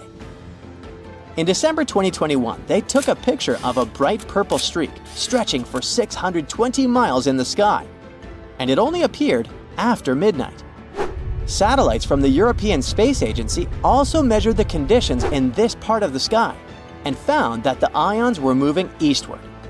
Steve's late-night twin hasn't been officially named yet, but it would be cool if it was called SAM, which is short for Steve after midnight. If you've ever seen snow on a sunny day when falling from the sky without a single cloud, it must have been diamond dust. It's a special kind of weather with millions of tiny ice crystals forming close to the ground. These ice crystals float slowly in the air, kind of like how dust floats in your house. When sunlight hits these crystals, they sparkle like diamonds. Unlike regular snow, diamond dust can fall from a cloudless sky, which is why they sometimes call it clear sky precipitation. It happens because of temperature inversion. Normally, it gets colder as you go higher up from the ground. But in a temperature inversion, the cold air stays near the ground, and warmer air sits above it. The warm air has more water vapor, and when it mixes with cold air near the ground, it turns directly into ice crystals, and diamond dust is born. For this to happen, the air near the ground has to be really, really cold, way below freezing temperature. Diamond dust can fall for days, but it's so light that it usually doesn't pile up on the ground like regular snow. A fall streak hole, also known as a hole punch cloud, is next on our list. This big circular or oval-shaped gap sometimes appears in certain clouds. These types of clouds float high up in the sky and are often made of tiny water droplets that are colder than freezing, but they haven't frozen yet. These special water droplets are called supercooled, and they need a reason to freeze. Ice crystals give them that reason. When a plane flies through the cloud, it can bring those ice crystals into the cloud. Once the ice crystals are there, the supercooled water droplets freeze quickly, get bigger, and start to fall from the ground. This creates a hole in the cloud, and as more nearby droplets freeze, the hole gets bigger and spreads outward. Any tornado is scary, but a fire tornado takes the horror to a new level. These bad boys are spinning towers of flame and ash that form when there's extreme heat, strong winds, and uneven ground. The intense heat from the fire causes hot air to rise quickly. Cooler air from the sides rushes in to replace it and creates strong winds. When winds from different directions meet, it makes the fire spin like a tornado. It gets stronger and can even create its own weather. It pulls in flames, ash, dirt, and anything in its path. The winds can reach speeds of over 140 miles per hour, and these fire tornadoes can last for more than 20 minutes. Whoosh! Debris runs through outer space all the time, often heading towards our planet. We're mostly not aware of it. Most of that debris burns up when it enters our atmosphere anyway. We do get to enjoy the bright blaze in the clear night sky because, from time to time, we see it as fleeting meteor showers. But sometimes, a meteorite is tough enough to survive the atmosphere and large enough to leave a remarkable spot on our planet. We're talking about what often looks like nearly circular excavated holes. Nestled in the Colorado Plateau in northern Arizona, Barringer Crater is a rimmed pit in the shape of a bowl we also call Meteor Crater. It's relatively young since it formed only 50,000 years ago. There was this enormous iron meteor that hit at eye-watering speeds of up to 26,000 miles per hour. It exploded so hard that the meteorite excavated an amazing 175 million tons of rock. Daniel M. Barringer first identified this crater. He strongly believed the pit was a result of a meteor hitting our planet, but not many scientists believed him. Barringer spent a couple of years investigating this crater to prove his theory. Not just that, he also hoped to find some of the valuable metal content, but a major part of this once pretty large meteorite would have been destroyed during the collision. Kali Crater. At first, it seems like you're looking at a nice swimming pool, but 7,500 years ago, another meteorite headed towards the Earth. While passing by through our planet's atmosphere, it fell apart and hit our planet in fragments. That's how Kali meteorite crater field formed. A group of 9 meteorite craters in the Estonian village of Kali, that's located on one of the country's islands. The largest crater ended up being 360 feet wide and 72 feet deep. The rest of the 8 smaller holes are located right around the main one. It's a tourist attraction today. But imagine how panicked our prehistoric ancestors that lived there must have felt while watching these gigantic rocks fall from the sky. Also, there's a chance the surface of this island was covered in forest, but it all probably burned down during the impact. South Africa has its own gem too, Fort Crater, the largest and the oldest one in the world. More than 2 billion years ago, a meteorite with a diameter of 6 miles struck our planet close to today's Johannesburg, South Africa. This impact was nearly twice as powerful as the one that made the dinosaurs go extinct. Almost right after the meteorite hit the ground, the crater formed. The hole shallowed and widened as the rock below began to rebound, plus its walls collapsed. The meteorite that hit this spot was probably 6 to 9 miles in diameter. If a celestial object that hit the Earth is bigger than 0.6 miles, it could have effects on the global level. So this one probably caused fires across the world. Also, enormous amounts of dust probably ended up in the atmosphere, which changed the climate for months, maybe even years. Lonar Crater is an astonishing spot in southern India, discovered almost 200 years ago. The pit lies within a large plain of basaltic rock left over from violent volcanic eruptions in this area, which happened 65 million years ago. Scientists even thought it was a volcanic crater at first, but soon they realized it was the result of a strong meteor impact up to 50,000 years ago. Look how specific basaltic rock is. And Lonar Crater is the only one formed in such a type of rock. There are trees all across the lower crater hills. And you can find a couple of interesting species over there, such as chinkra, peafowl, and gazelles. Plus, you can see many migratory birds flocking to the lake in the cold winter months. Yup, there's a lake there, and it's both alkaline and saline. In 2020, it surprised the local people because it changed its color to a rosy pink. It seemed unusual at first, but then scientists discovered such a specific color was the result of a growing population of a specific type of salt-loving microscopic organisms that produce such a pink pigment. This place is important for Indian mythology too, which is why there are multiple temples around the edge of the crater. Here's something really remarkable. The Rias crater contains an entire town within its inner ring. It's a small town in Germany. You can see the full result of this impact only from the air.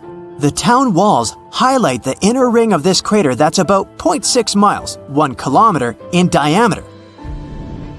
Those are probably the dimensions of the meteorite that formed the crater. You can't distinguish the rest of it so easily, since the crater has been eroded away. That means natural forces such as rain and winds have changed it. In the heart of the Ungava Plateau lies the amazing Pingualuit crater. The crater has its own pristine rainwater, some of the purest water you could find. It's not in any way linked to other lakes in that area, nor does it receive water from them. The water there accumulates from snow and rain. It's only lost when it evaporates. The depth of almost 900 feet is like a window to the crater's rich geological past. Scientists found different elements such as cobalt, nickel, and iron that helped them determine it was a specific type of meteorite where its parent body hadn't modified it in any way. The parent body is the celestial body from which a single meteorite or an entire class of them originate. Pingualuit crater formed over 1 million years ago. There are even traces of stone set in a circular arrangement and rock shelters. People that used to live in this area would set up camps on the ridges of the crater. It was a good position for them to catch animals and stay safe at the same time. Australia is home to some of the world's most fascinating impact craters. In its western part, you can find the massive Wolf Creek crater. It's the world's second largest crater that lies on the edge of the Great Sandy Desert. More than 100,000 years ago, one meteor was most likely traveling at crazy speeds of 10 miles per second before finally slamming into the desert. Scientists discovered it in the middle of the 20th century, but local people had known about it long before that.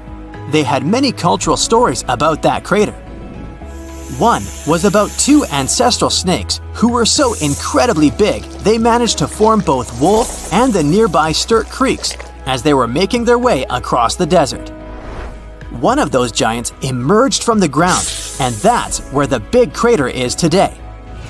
It's dangerous to climb there since rocks are pretty loose, but that's where you can see some interesting animals like brown ring-tailed dragon lizards catching insects for lunch, or Major Mitchell's cockatoo harvesting seeds from the plants that grow on the crater floor.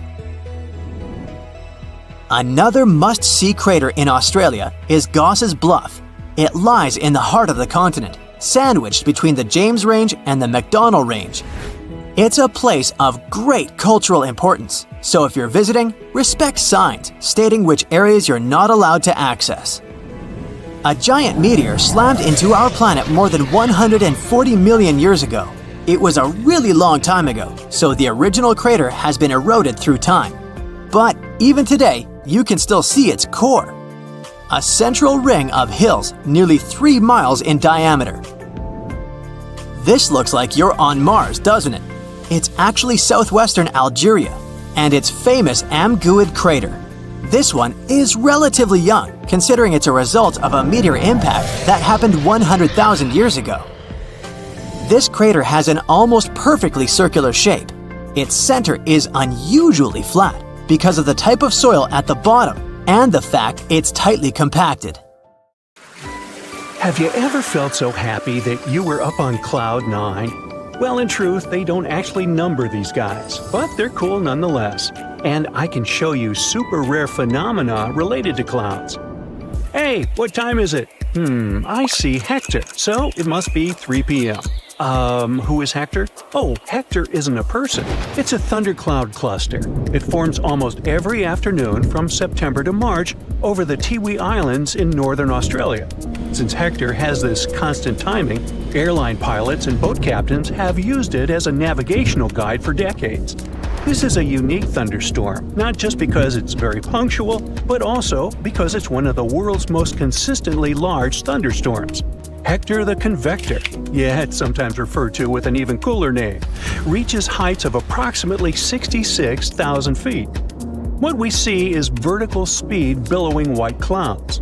At the top of the clouds, we have an anvil or mushroom-shaped cloud, well, like a cherry on the top of a cake. By the way, this anvil can go up to thousands of feet high. So how is this thundercloud formed, and why does it only pop up in this specific location? Well, there are a couple of precise meteorological conditions for this. The Tiwi Islands play a big part in providing these elements. Both Bathurst Island on the west and Melville Island to the east have the perfect shape, size, and location for Hector to develop. The second reason is sea breezes, which carry moisture. They form over the islands, move from all sides, and finally meet in the middle, like the song. These converging winds need to go somewhere. They clash and then go up. Now here's the fun part. As the rising air column gets cooler with altitude, the water vapor condenses into liquid droplets and makes clouds. Sea breezes I mentioned here also happen to be tropical marine air. The tropical atmosphere is another vital element in forming Hector. This fella has an important duty related to the tropical monsoon rain. Hector is responsible for most of it. This airport on the Tiwi Islands has an average annual rainfall of around 80 inches. To put it in perspective, that's double what London or San Francisco get annually. Next, we have polar stratospheric clouds, also known as nacreous clouds or mother-of-pearl clouds. I like the third name the best. They're mostly seen in the Antarctica and Arctic regions, but they can be spotted in places like Scotland, Scandinavia, and Alaska too. This type of cloud looks like an impressionist painter touched the sky with a brush. They appear as iridescent pastel shades in the sky around sunset. Nacreous clouds can be seen best during civil twilight, meaning when the sun is between 1 and 6 degrees under the horizon. They mostly form during winter at around 49 to 82,000 feet high. Mother-of-pearl clouds can be harmful to the atmosphere. Their existence may lead to a chemical reaction that breaks down the ozone layer. Nature's other incredible wonder is morning glory cloud. It kind of looks like a giant rice ball floating in the sky. This rare phenomenon can be regularly seen in only one place in the world, the southern part of the Gulf of Carpentaria in Australia. Although morning glory can be observed in other parts of the world, you have better chances to see the morning glory cloud around September and October. This cloud bank says hello to Australians, often from only about 330 to 660 feet above the ground. It can be 620 miles long and can travel at speeds of up to 38 miles per hour. Now, if I were there, I'd record a time-lapse of this cloud. What's cool is to see one of these fluffy clouds. What's even better is to see up to 10 consecutive roll clouds. That happened before and can happen in the future too. Arcus cloud, it's another name for it, has been known since ancient times. Not just modern-day people noticed this unusual cloud formation. The local Garwa Aboriginal people gave it a special name. The Royal Australian Air Force pilots, too, reported seeing this Arcus cloud in 1942. Then various teams of scientists studied this phenomenon. Okay, but how is it formed? With the right atmospheric conditions. Duh. Well, when the humidity in the area is high, it provides moisture. If we add strong sea breezes to the equation, we get the morning glory clouds. Well, what do we have here? Pyrocumulus cloud. They may form as a result of convection, started by heat from wildfires or volcanic activity. It's generated as a result of the intense heating of air near the surface, which causes convection and lifts the air mass to a stable point. Moisture present in the atmosphere and evaporated from vegetation or volcanic gases can condense on ash particles, leading to the formation of this cloud. Since it's generated by flames, it's also called flammagenitus. The next phenomenon is cloudbursts. You can think of these as giant balloons filled with water. When the balloon bursts, the water splashes. Similarly, here, cloudbursts make rapid precipitation. They depend on thunderstorms. A thunderstorm may come with strong uprushes of air. This blocks the condensing raindrops from falling to the ground. As a result, a huge amount of water may accumulate at upper levels. When the upper levels get saturated and too heavy, the accumulated water falls all at one time. Now, I wouldn't want to be around when the water dropped down. It would be like taking the world's shortest shower. Luckily, cloudbursts are most commonly seen in mountainous areas.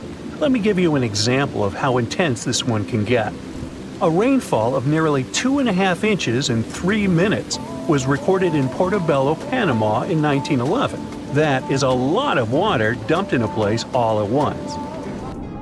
Now we have a solo riding cloud. It can occur in different parts of the world. Here we see a picture taken at Bursa, Turkey. This orange-tinted, saucer-like cloud amazed and kind of scared people. We can relax, it was just a lenticular cloud. Think of this one as a pancake. Here, clouds are stacked in linearly stratified layers. Normally, those layers remain separated. But if an obstacle, in this case Mount Uladag, spans several layers, the air coming from beneath is forced to go up. Why? Well, that's because air that's closer to the ground holds more moisture. The moisture layer near the surface rises up with the air.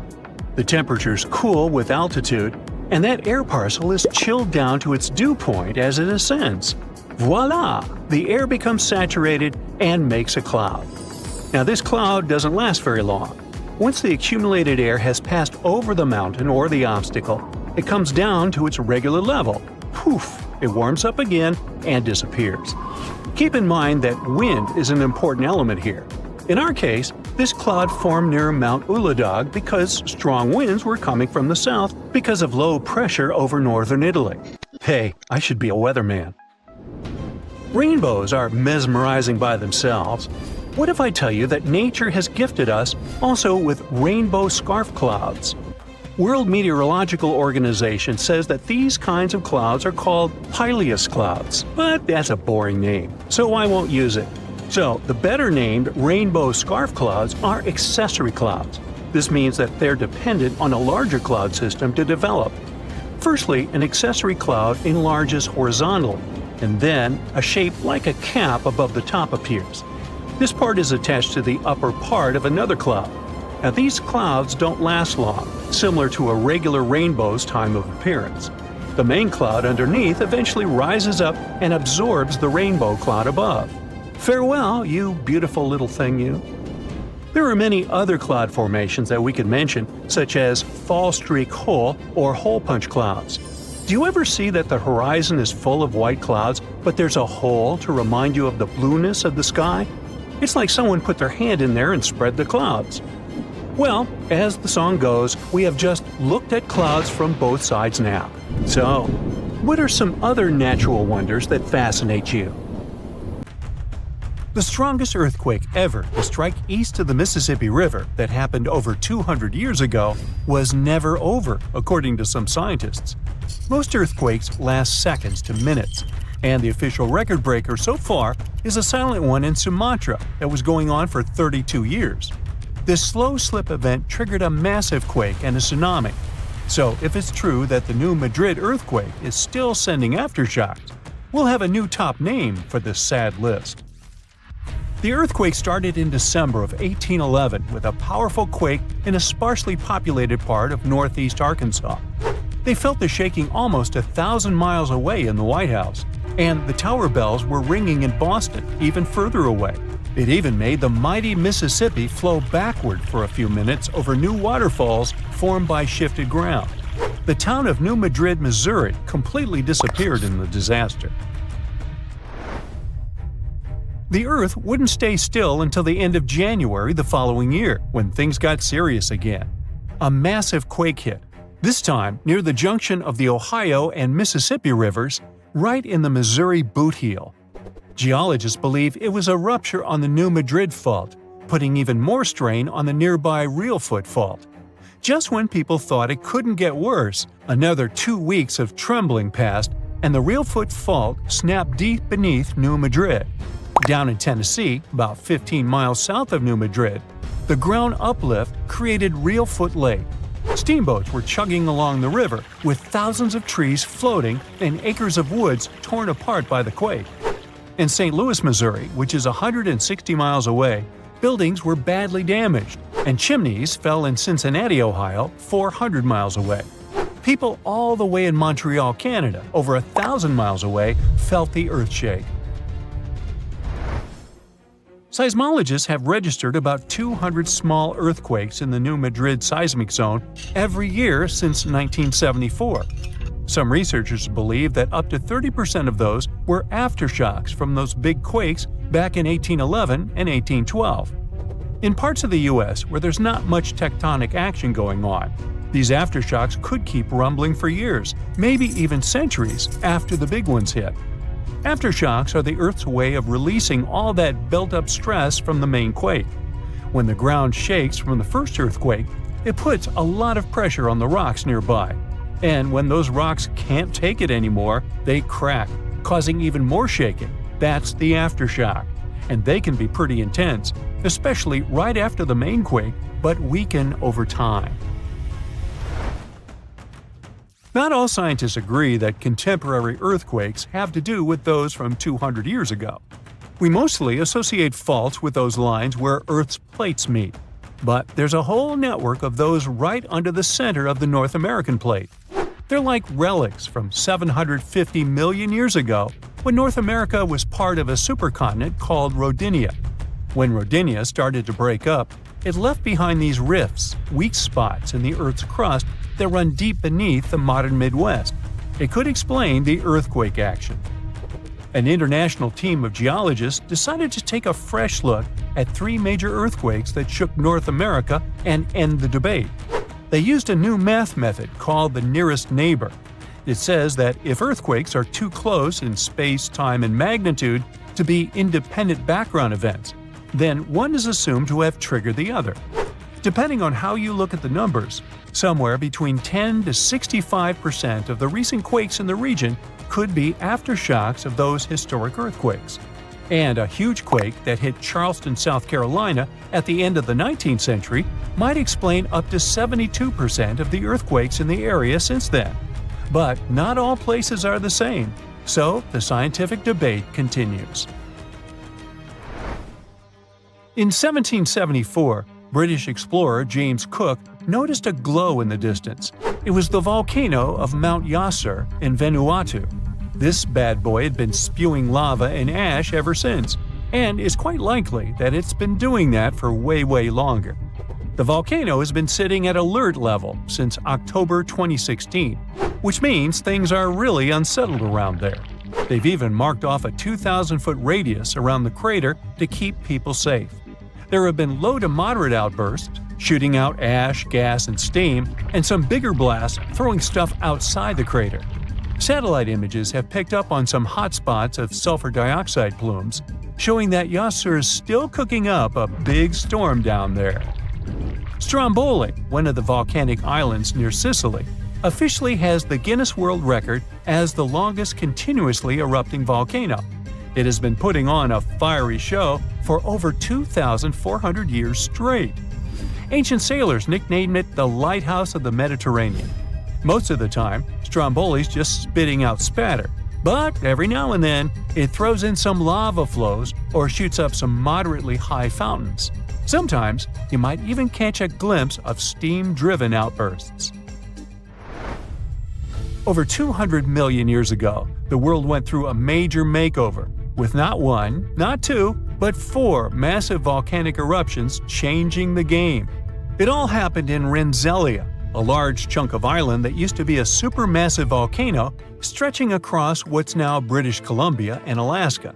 This volcanic activity might have helped dinosaurs grow from cat-sized critters into giants we saw in Jurassic Park.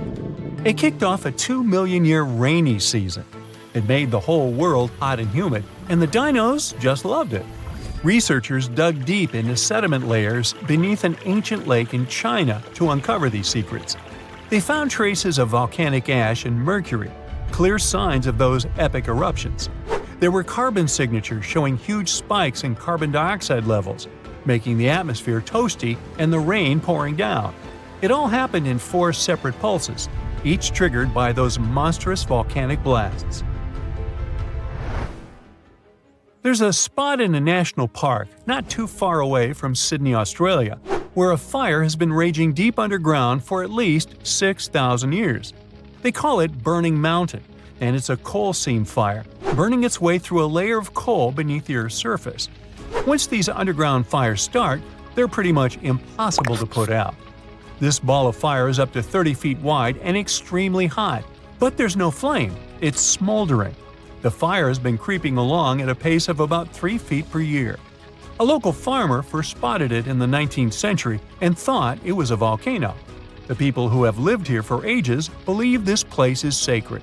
They've used it for cooking and crafting tools. and tell that it started from a widow's tears or the torch of a hero. But experts think it could have been a lightning strike or coal heating up like a summer barbecue from the interaction with oxygen. Some say it might have been burning since before the dinosaurs roamed the Earth. No one knows exactly how long this mountain will burn or in what direction it'll move. Right now, the coal has enough oxygen to burn for centuries or even millennia without human intervention. The fire is heating up the mountain like a giant oven, making it crack and crumble, inviting in more oxygen to feed on. Even if humans decide to take action, these coal-seam fires need truckloads of water and liquid nitrogen to tame them. Several years ago, explorers noticed that the smolder was creeping close to a cliff overlooking a little river. And depending on what the coal seam decides to do next, we could see some dramatic changes here in the coming decades. There could be flames with much more heat, or the coal seam could go deep, extinguish itself, and smolder out. There is a powerful force hiding underground where tectonic plates meet, and one forces another under it. This happens in the Pacific and Indian Oceans. Strain builds over centuries. The tension is unbearable until the megathrust awakens. The Earth shakes with a magnitude that can exceed 9 points, more powerful than any other earthquake.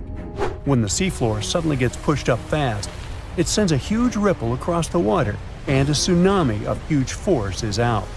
These waves are called teletsunamis, and they cross entire ocean basins, ready to take over coastlines thousands of miles away.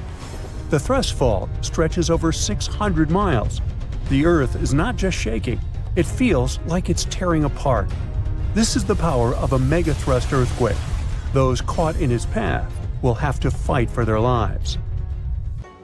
Japanese authorities recently had to issue their first ever megaquake advisory. It happened because of a strong tremor on the edge of the Nankai Trough ocean floor zone. In the end, most of the warnings were lifted, and there wasn't much damage from the 7.1 magnitude earthquake. Parts of southwestern Japan started to shake, and the superfast trains in Japan slowed down to stay safe, which made travel slower for everyone. But everyone is staying alert as they know about the risk of a megathrust earthquake that could happen within the next few decades in the Nankai Trough. The tectonic plate under the Philippine Sea is slowly sliding underneath the land where Japan is, moving just a few inches every year. The last big earthquakes from this area happened in 1944 and 1946, both with a magnitude of 8.1. These quakes have caused a lot of destruction in the country. The next megathrust earthquake in the region, if it does happen, could be between a magnitude 8 and 9. Scientists still can't agree on how likely this mega earthquake is to happen, but it could be up to 80% certainty.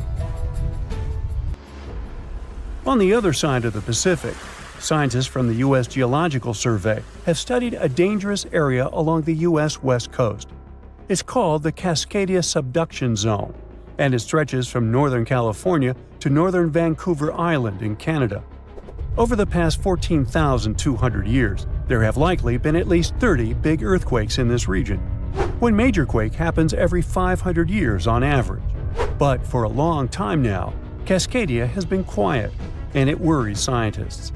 They think this might be because the area is locked, meaning the tectonic plates are stuck together and building up a lot of pressure. Eventually, the part of the seafloor could suddenly break and move by several feet. The shaking would be just 5 minutes, but it would create a powerful tsunami as the seafloor shifts that would last for 10 hours. If it happens, it's going to be the worst natural disaster in the country's history, according to experts. The ground on some inland hills could turn into something like quicksand. This would cause the hillsides to slide and crumble, taking down roads and bridges. Around 620,000 buildings could be badly damaged or even collapse, including about 100 hospitals and 2,000 schools. People in Washington state might have to take care of themselves without help for 2 weeks, finding food, water, and shelter on their own. Scientists are studying slow slip events, where the tectonic plates move very slowly over weeks or months, releasing some energy but not enough to stop a big one.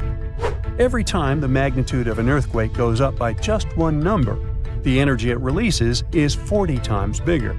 So we'd need about 1 million small earthquakes every day for 500 years straight to release the same energy as one huge magnitude 9 earthquake. But these small earthquakes might be clues that a bigger earthquake is coming. To better monitor the Cascadia Fault, experts are mapping the fault more accurately and adding better monitoring tools offshore. Scientists receive over $10 million to install seismic sensors and seafloor pressure gauges on a fiber optic cable off the coast of Oregon. The goal is to be ready to warn people and potentially save lives when a big earthquake strikes. A sharp megathrust earthquake happened in this part of the world in 1964. It went down in history as the Great Alaska Earthquake and had a magnitude of 9.2. It lasted for more than 4 minutes, making it the most powerful earthquake in the history of the U.S. and North America. The ground shook so hard that it caused huge cracks and landslides. In Anchorage, many houses, buildings, and roads were destroyed because they weren't built to handle such a big earthquake. In some places, the land was permanently changed. For example, the coastline near Kodiak and Hinchinbrook Island was lifted by 30 feet. In other areas, like Gerwood and Portage, the ground sank by 8 feet. They had to rebuild roads higher so they wouldn't be flooded by the tide. A huge 27-foot tsunami wiped out the entire village of Chiniga. Many coastal towns were heavily damaged, not just by the earthquake, but also by tsunamis and the fires that followed. After the main earthquake, there were thousands of smaller aftershocks for months. A moderate earthquake of magnitude 4.4 shook Los Angeles in August 2024. Once it was over, the LA Fire Department checked around the city and didn't find any major damage or anyone hurt. In the nearby city of Pasadena, which is close to the earthquake's epicenter, a water pipe burst inside City Hall and everyone had to leave the building. Thankfully, there was no danger of a tsunami. The best we can do to avoid panic in such situations is to be prepared. Japan is one of the places on Earth where earthquakes happen the most because it sits on the edges of 4 tectonic plates. Around 1,500 of these earthquakes each year are noticeable. Because of this, the people in Japan have learned to live with earthquakes. The 1950 law set a rule that buildings should be able to handle earthquakes up to a magnitude 7 without falling apart. An update 30 years later said that buildings should only have minor damage in such earthquakes and still work as usual. But if an earthquake is even stronger, the law says the building's main job is to not collapse and save people's lives. At the most basic level, buildings are made stronger with thicker beams, pillars, and walls so they can handle shaking better. Another technique is placing special pads made from materials like rubber at the base of a building. Some buildings are even built on thick layers of padding that separate them from the ground completely, which helps protect them during an earthquake. A skyscraper might sway back and forth a lot, moving up to 5 feet. To stop it from getting damaged, engineers can add something called dampers every second floor all the way to the top. These dampers are like giant bicycle pumps, but instead of air, they're filled with liquid. When the building shakes, the dampers push against the liquid inside them. Even though the liquid doesn't squish very much, it can still absorb some of the shaking. When they're building tall skyscrapers, engineers try to make the structure as simple and balanced as possible. This means having each floor the same height and placing the support columns evenly. But sometimes, architects who design skyscrapers don't want to make these compromises because they have creative ideas for how the building should look. Then they have to find compromise solutions. For example, Tokyo's Skytree Tower, one of the tallest buildings in the world, is designed in a futuristic style but also includes special features to protect it from earthquakes. It has a central pillar, like in traditional Japanese pagodas, and seismic dampers that help absorb the energy from an earthquake, keeping the building safe.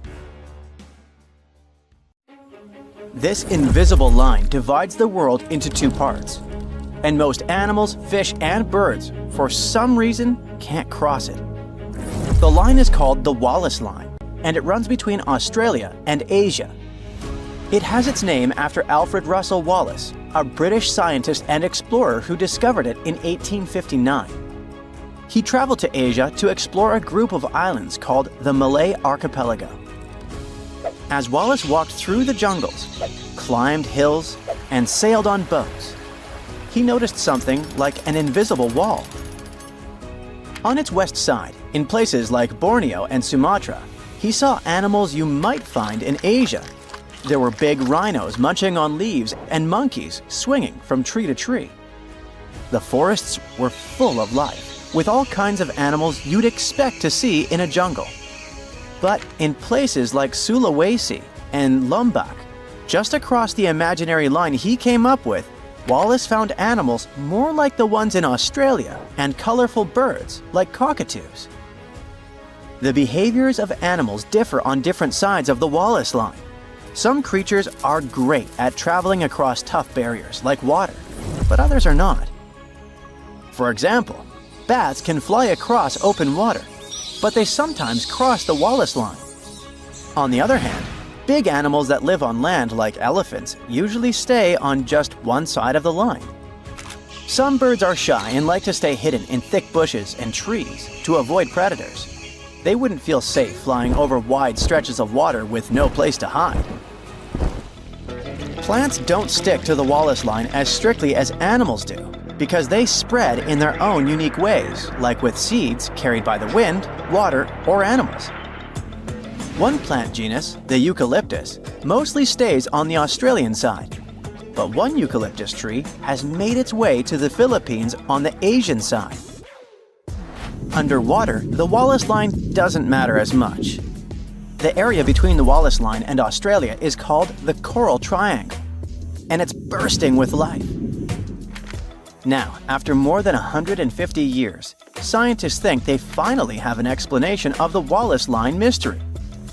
They believe it all started about 35 million years ago, when Australia broke away from Antarctica and slowly moved up to crash into Asia. When this happened, the crash created a chain of islands called the Malay Archipelago between Asia and Australia. This caused extreme changes in the weather, which made the area very different and affected which animals could live there. Researchers used a computer model that looked at how more than 20,000 species of animals from both sides of the Wallace Line would have behaved millions of years ago. When Australia started to drift away from Antarctica, it opened up a huge new era of deep ocean around Antarctica. This is where the biggest ocean current on Earth, called the Antarctic Circumpolar Current, began to flow. This swirling current made the planet's climate much cooler and completely changed how animals could live in different places. But not all animals were affected in the same way. Indonesia stayed warm and rainy, which was perfect for animals from Asia. These creatures could hop from island to island like stepping stones and make their way toward Australia. But animals from Australia had a harder time. Over millions of years, they had gotten used to living in cooler, drier places, so the tropical islands didn't suit them as well. Scientists believe if we can see how animals adapted to big changes in weather patterns millions of years ago, we might be able to predict how today's animals will cope with a similar situation. Other scientists after Wallace also tried to describe and explain the invisible natural border between Asia and Australia, and came up with their lines. The Weber Line, for example, is in a slightly different location than the Wallace Line, between the Oriental and the Australasian faunal regions within Wallacea. It's a group of mainly Indonesian islands that are separated by deep water straits from the Asian and Australian continental shelves. They were never connected to the big continents by land, so animals that could swim, fly, or float across the water made it to these islands. That's why the creatures living there are so unique and come from both Asia and Australia. Weber's Line is where the balance tips. If you go one way, most of the animals are from Asia. If you go the other way, most of the animals are from Australia. Another important migration event in the history of our planet happened in the Americas. Around 30 million years ago, South America became a separate landmass as tectonic plates moved and pulled it away from Antarctica and Africa. Once it was on its own, the animals living there started to evolve in unique ways and turned into creatures you couldn't find anywhere else in the world. There were animals we still see today, like opossums, giant rodents like capybaras and chinchillas, armadillos, anteaters, and sloths. Some of the animals from those times are now extinct. There were giant ground sloths, bigger than cars, roaming around.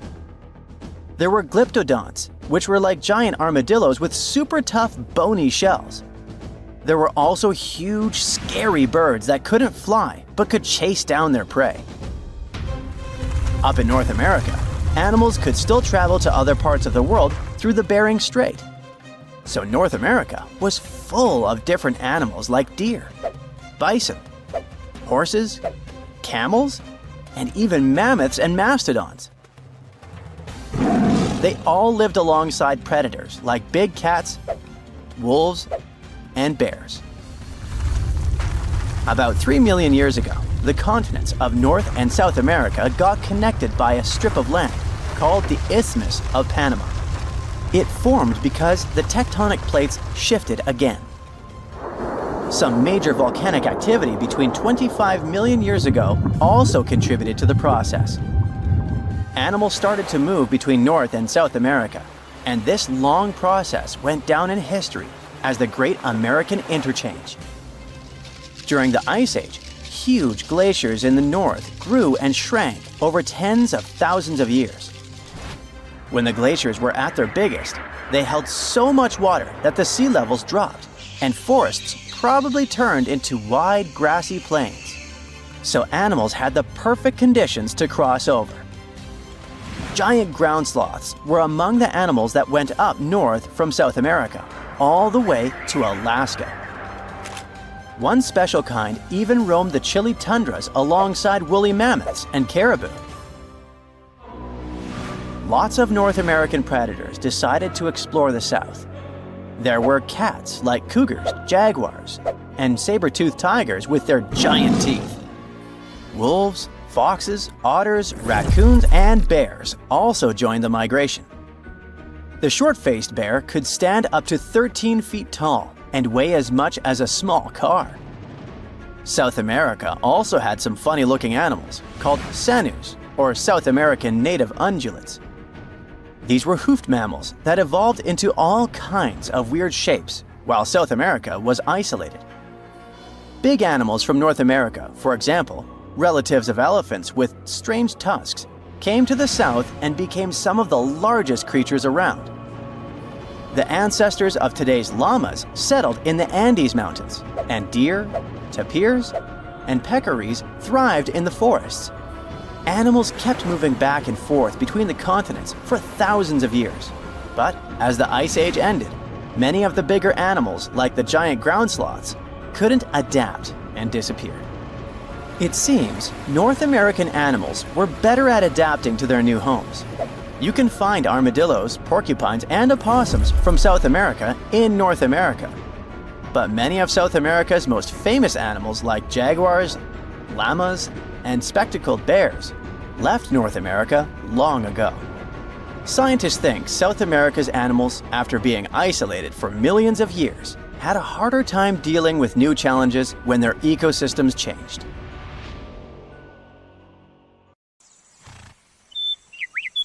On September 16th of 2023, without warning, the Earth began to hum. A low, strange vibration reverberated through the crust. This set off seismic alarms all across the globe. For 9 days straight, the planet was pulsing with this horrifying rhythm, and scientists had no idea what was going on. Meanwhile, the total disaster was happening in Greenland. It wasn't an earthquake. They knew that much. They could tell it by the rhythm. Since we all live on giant tectonic plates, they constantly move and slide on magma like icebergs on water. Sometimes, as they move, they can rub against each other or collide or break. In any case, all this causes an incredible release of energy that sends shockwaves through the ground. That's when we feel the ground literally shaking, and it's what we call an earthquake. These vibrations we feel are called seismic waves. Seismometers pick them up as pings or rumbles. In a typical earthquake, they create a bunch of different frequencies. It's a crazy chaotic mix of low and high frequencies, like smashing every piano key. What was weird about the Greenland event is that the signals weren't like that at all. It was a steady, single-frequency vibration, as if some ancient machine was stirring beneath the earth. It's like one piano key being struck over and over, creating a doom-like, repetitive sound. Turns out, what they were hearing wasn't the noise of tectonic plates going wild. It was a phenomenon seismologists had never seen before. The days passed, and the mysterious noise just kept going. The vibrations repeated every 90 seconds, echoing around the world. The hunt for answers was growing more desperate. Seismologists had no idea what they were dealing with. They had to gather a huge international team of 68 people from 15 countries. All these scientists were gathering seismic data, satellite images, and doing some advanced math for several days, until they finally realized who the culprit was. Water. It all happened in a remote, desolate region of East Greenland. This place is full of fjords, narrow inlets of the sea between high cliffs, kinda like deep water-filled valleys surrounded by towering rocky sides. In this area, surrounded by jagged peaks and icy waters, the air was still. The landscape seemingly frozen in time. Nothing here changed much for years. Until one day, a colossal landslide has unfolded in the Dixon Fjord. One of those steep mountainsides towering over the fjord at almost 4,000 feet high collapsed in a massive landslide. Picture a huge chunk of this mountain crumbling and crashing down into the fjord below. This sent a deluge of rock and ice crashing into the water. The impact was just apocalyptic, 882 million cubic feet of debris.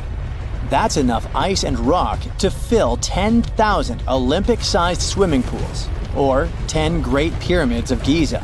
And all this nightmare hurled into the water with such force that it kick-started a tsunami about 360 feet high, taller than the Statue of Liberty, into the air.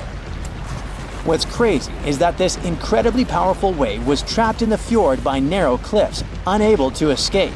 It's like water sloshing in a closed bathtub. For 9 days, the mega tsunami continued to churn through it. That's why we heard this endless hum. It was a rhythmic back and forth of the water slamming against the walls. The shockwaves were rippling deep into Earth's crust, vibrations so strong that they were picked up by seismometers around the globe. This was a phenomenon so rare, so unprecedented, that it left scientists stunned. It turned out to be a perfect storm of elements. A glacier, weakened by years of warming, could no longer bear the weight of the mountain above. This collapse was inevitable, and the chaos literally shook the Earth to its core. And people often hang out in this area with cruise ships passing by. We're lucky that no lives were lost in the disaster. It was a close call though. A tourist ship stranded in the area just 2 days before narrowly escaped the tsunami's reach by pure luck. But it doesn't mean there were no losses. The waves destroyed a nearby Inuit site, which was there untouched for over 200 years. They also swept away the huts at a research station that were about 43 miles away. The vibrations traveled from Greenland to the South Pole in less than an hour. That just shows how dangerous events like this can be. And this isn't the only place where such catastrophes are happening. In the beautiful California community of Rancho Palos Verdes, the ground is shifting so quickly that it's tearing homes apart. The land there has always been kinda unstable. It has some unique geology. It's built on soft, clay-rich soil and sits on a geological fault line, which makes it prone to landslides. This means that this land is prone to slow natural shifting over many years, even when no crazy weather is happening. It's been like this for decades, but usually it's slow and pretty manageable, like about a foot a year. Imagine a tree that you played with as a kid moving 20 feet to the left as you grow up. For decades, residents adapted. They built their homes on adjustable beams. This helped the houses to move with the land, and that strategy worked well until now. Recently, things have been getting much worse in the community. Now, the land is moving by a foot in a single week. That would be like if the same tree moved almost 960 feet since you were a child. The past 2 years have also caused some heavy rains, and the weather has been getting worse. This increased water content in the soil. The land became heavier and more prone to rapid movement. Now, this once idyllic seaside escape turned into a disaster zone. Cracks have appeared in closets, gardens, and roads, growing larger with each passing day. Streets that were once smooth are now buckled and twisted, with roads turning into a crazy theme park. Houses that once stood firm are being ripped from their foundations, some of them split in half. One of the houses had its front door 8 feet off the ground. Entire neighborhoods have been plunged into chaos. Utility companies had to switch off gas and electricity indefinitely to prevent potential disasters. The hardest hit is the coastal neighborhood of Portuguese Bend, where residents are living on the edge, literally. It always had amazing ocean views and cool sea breezes, with horses and peacocks still wandering the tree-lined streets. But now, it's like an earthquake hit. Only this time, the earth isn't stopping. For many, this place feels like paradise, if only the land would stop shifting beneath their feet. So the locals don't give up. Some of them had to leave, but many are determined to stay and fight, despite the destruction. But they still have to pour in hundreds of thousands of dollars to save their properties. People have installed generators to keep the lights on and set up sewer systems and pumps to drain the groundwater causing the landslides. Some say that the only way for these neighborhoods to survive might be to go completely off-grid, installing power walls to store energy and stuff like that. People are trying their best to run the sewer system off generators. They hope that they could get rid of this water in the soil that's causing these hellish landslides in the first place. They're determined to fight, but they will need help and support from the government to fight this disaster. Landslides are actually more common across the US than many might think. And new maps and data show that tons of people in the country might be in danger. Scientists managed to create the first very detailed, very cool map that shows where these landslides might happen, county by county. It's based on a lot of data and the history of 1 million previous landslides. They say that nearly 40% of the United States is at risk of experiencing landslide activity, which could lead to some insane catastrophes in certain areas. Luckily, now both residents and engineers can keep this in mind. But all this shows how vulnerable we are to natural disasters, and how we should always stay alerted. An earthquake in Indonesia began in 1829 and lasted a mighty 32 years. It reached its climax in 1861 and hit a magnitude of around 8.5. It was caused by the tectonic plates below the island slowly clashing against each other. Researchers discovered that the quake had been building for some time after analyzing the coral in the area. They found it was being periodically exposed to the open air. That was caused by the gradual earthquake moving the land up and down. Scientists call these decades-long silent earthquakes slow slip events. A single lightning bolt can warm the air to around 54,000 degrees Fahrenheit. The heat makes the air expand quickly, creating a shock wave or boom, which we know to be thunder. There are close to 3 trillion trees on Earth. That translates to roughly around 422 trees for every person. Before humans, the number was nearer to 6 trillion. Almost 70% of the Earth's surface is covered by water, which on average is around 2.5 miles deep. 97% of Earth's volcanoes lie underwater. as well as the mid-ocean ridge, a massive mountain range that is over 40,000 miles long. Humans have mined around 190,000 tons of gold from the planet. Experts predict there is around 20% still left to be mined, but this figure is constantly changing. The world's largest active volcano is in Hawaii. Called Mauna Loa, it's over 2.5 miles above sea level. Given that most of it is underwater, the volcano's summit is a staggering 11 miles from its base. That's the same length as over 160 football fields. The highest ever recorded temperature on Earth was a sweltering 136 degrees Fahrenheit. It was recorded in El Azizia, or modern-day Libya, on September 13, 1922. The lowest temperature was a chilling minus 129 degrees Fahrenheit, recorded at Russia's Vostok station in 1983. Earth is the fifth largest planet in the solar system, behind Jupiter, Saturn, Uranus, and Neptune.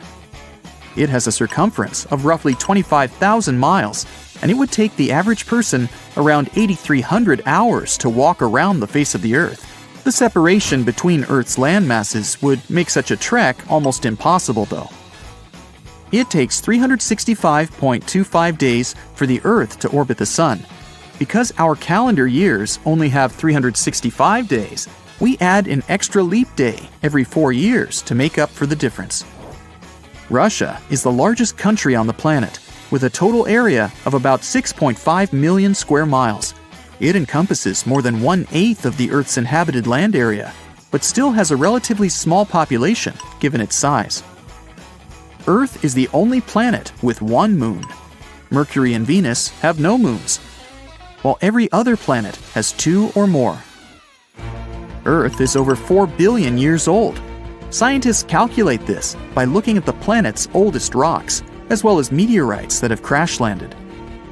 They used meteorites as they were formed at the same time as Earth, when the solar system was forming. The ground we walk on is basically recycled. The planet's rock cycle turns igneous rocks to sedimentary ones, then transforms those into metamorphic rocks, and back again. Like Earth, our moon also experiences earthquakes. They're less common and intense than the ones we have, and are caused by tidal stresses. A tidal stress is basically the relationship between the gravitational pull of the moon on the Earth and that of the Earth on the moon. Despite being the 5th largest continent, Antarctica holds 70% of the planet's fresh water and about 90% of its ice.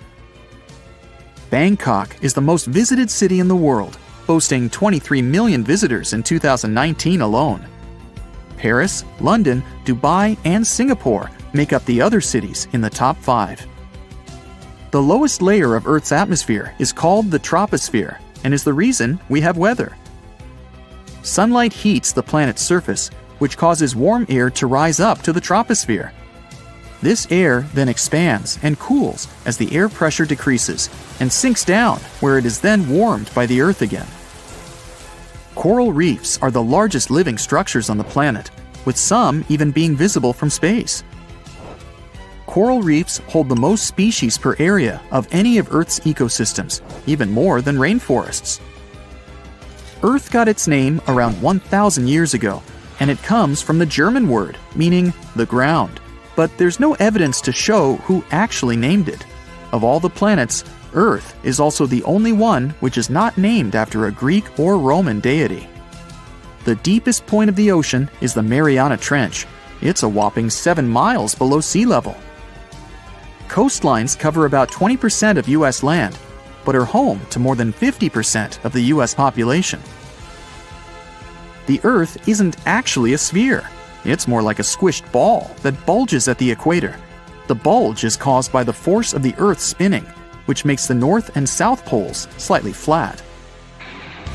The Earth spins on its axis, which is basically an imaginary straight line. Earth has seasons because the axis is tilted, causing the sun's rays to hit different parts of the planet more directly, depending on the time of year. If the sun was as tall as a standard door, the Earth would be around the size of a nickel. The Earth's rate of rotation is gradually decreasing. It's happening so slowly that it would take as much as 140 million years for the length of a day to increase to 25 hours. Get equipped for any season with brand new Brightside merch. Click the link and grab your print. The biggest animal on Earth is the Antarctic blue whale. It can reach lengths of 100 feet and weigh up to 400,000 pounds, which is around the same as 33 elephants. The temperature at the center of the Earth is around the same as the surface of the Sun, at almost 10,000 degrees Fahrenheit. Earth is around 10,000 times older than humans. Earth is around 4.5 billion years old, whereas humans have been around for, at most, 450,000 years. There are around 34,000 known species of fish. The actual number is way higher though, as a whopping 95% of our oceans still haven't been explored. America's Route 66 is longer than the journey to the Earth's core. The distance to the core is roughly 2,000 miles. Route 66 is almost 2,500 miles. The Earth is made up of three main components: the crust, the mantle, and the core, which is divided into the outer core and the inner core. Scientists have estimated that there are around 8.7 million species on the planet. Out of this, between 1 to 2 million of these species are animals. But roughly 86% of land species and 91% of fish have yet to be discovered by humans. Ancient astronomers used to think that the Earth was the center of the universe. For 2,000 years, they believed the Earth to be static, while other bodies traveled in orbit around us. In 1543, Copernicus published his sun-centered model of the solar system. Earth is the densest planet in the solar system. The density varies across its different crusts, but the planet's average density is just over 3 ounces per cubic inch. Mount Everest is the highest point on the planet.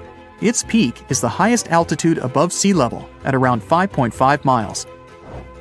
Each year, 1 septillion crystals of snow fall on Earth. That's a trillion snowflakes. Snow covers about 31% of Earth's land area each year. Of Earth's water, only around 3% is fresh water. The other 97% is salted. Of that 3%, about 2% is frozen in ice and glaciers.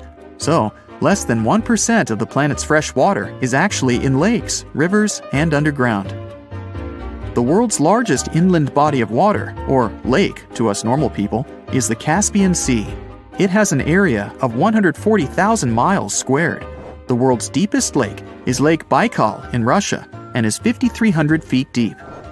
Earth's atmosphere is roughly 78% nitrogen and 21% oxygen, with small amounts of water vapor, carbon dioxide, and other gases. No other planet is believed to have this much oxygen, which explains why Earth is the only planet where life has been discovered so far. Apart from the Moon, there are 2 asteroids in co-orbital orbits with Earth, sometimes called Earth's second moon.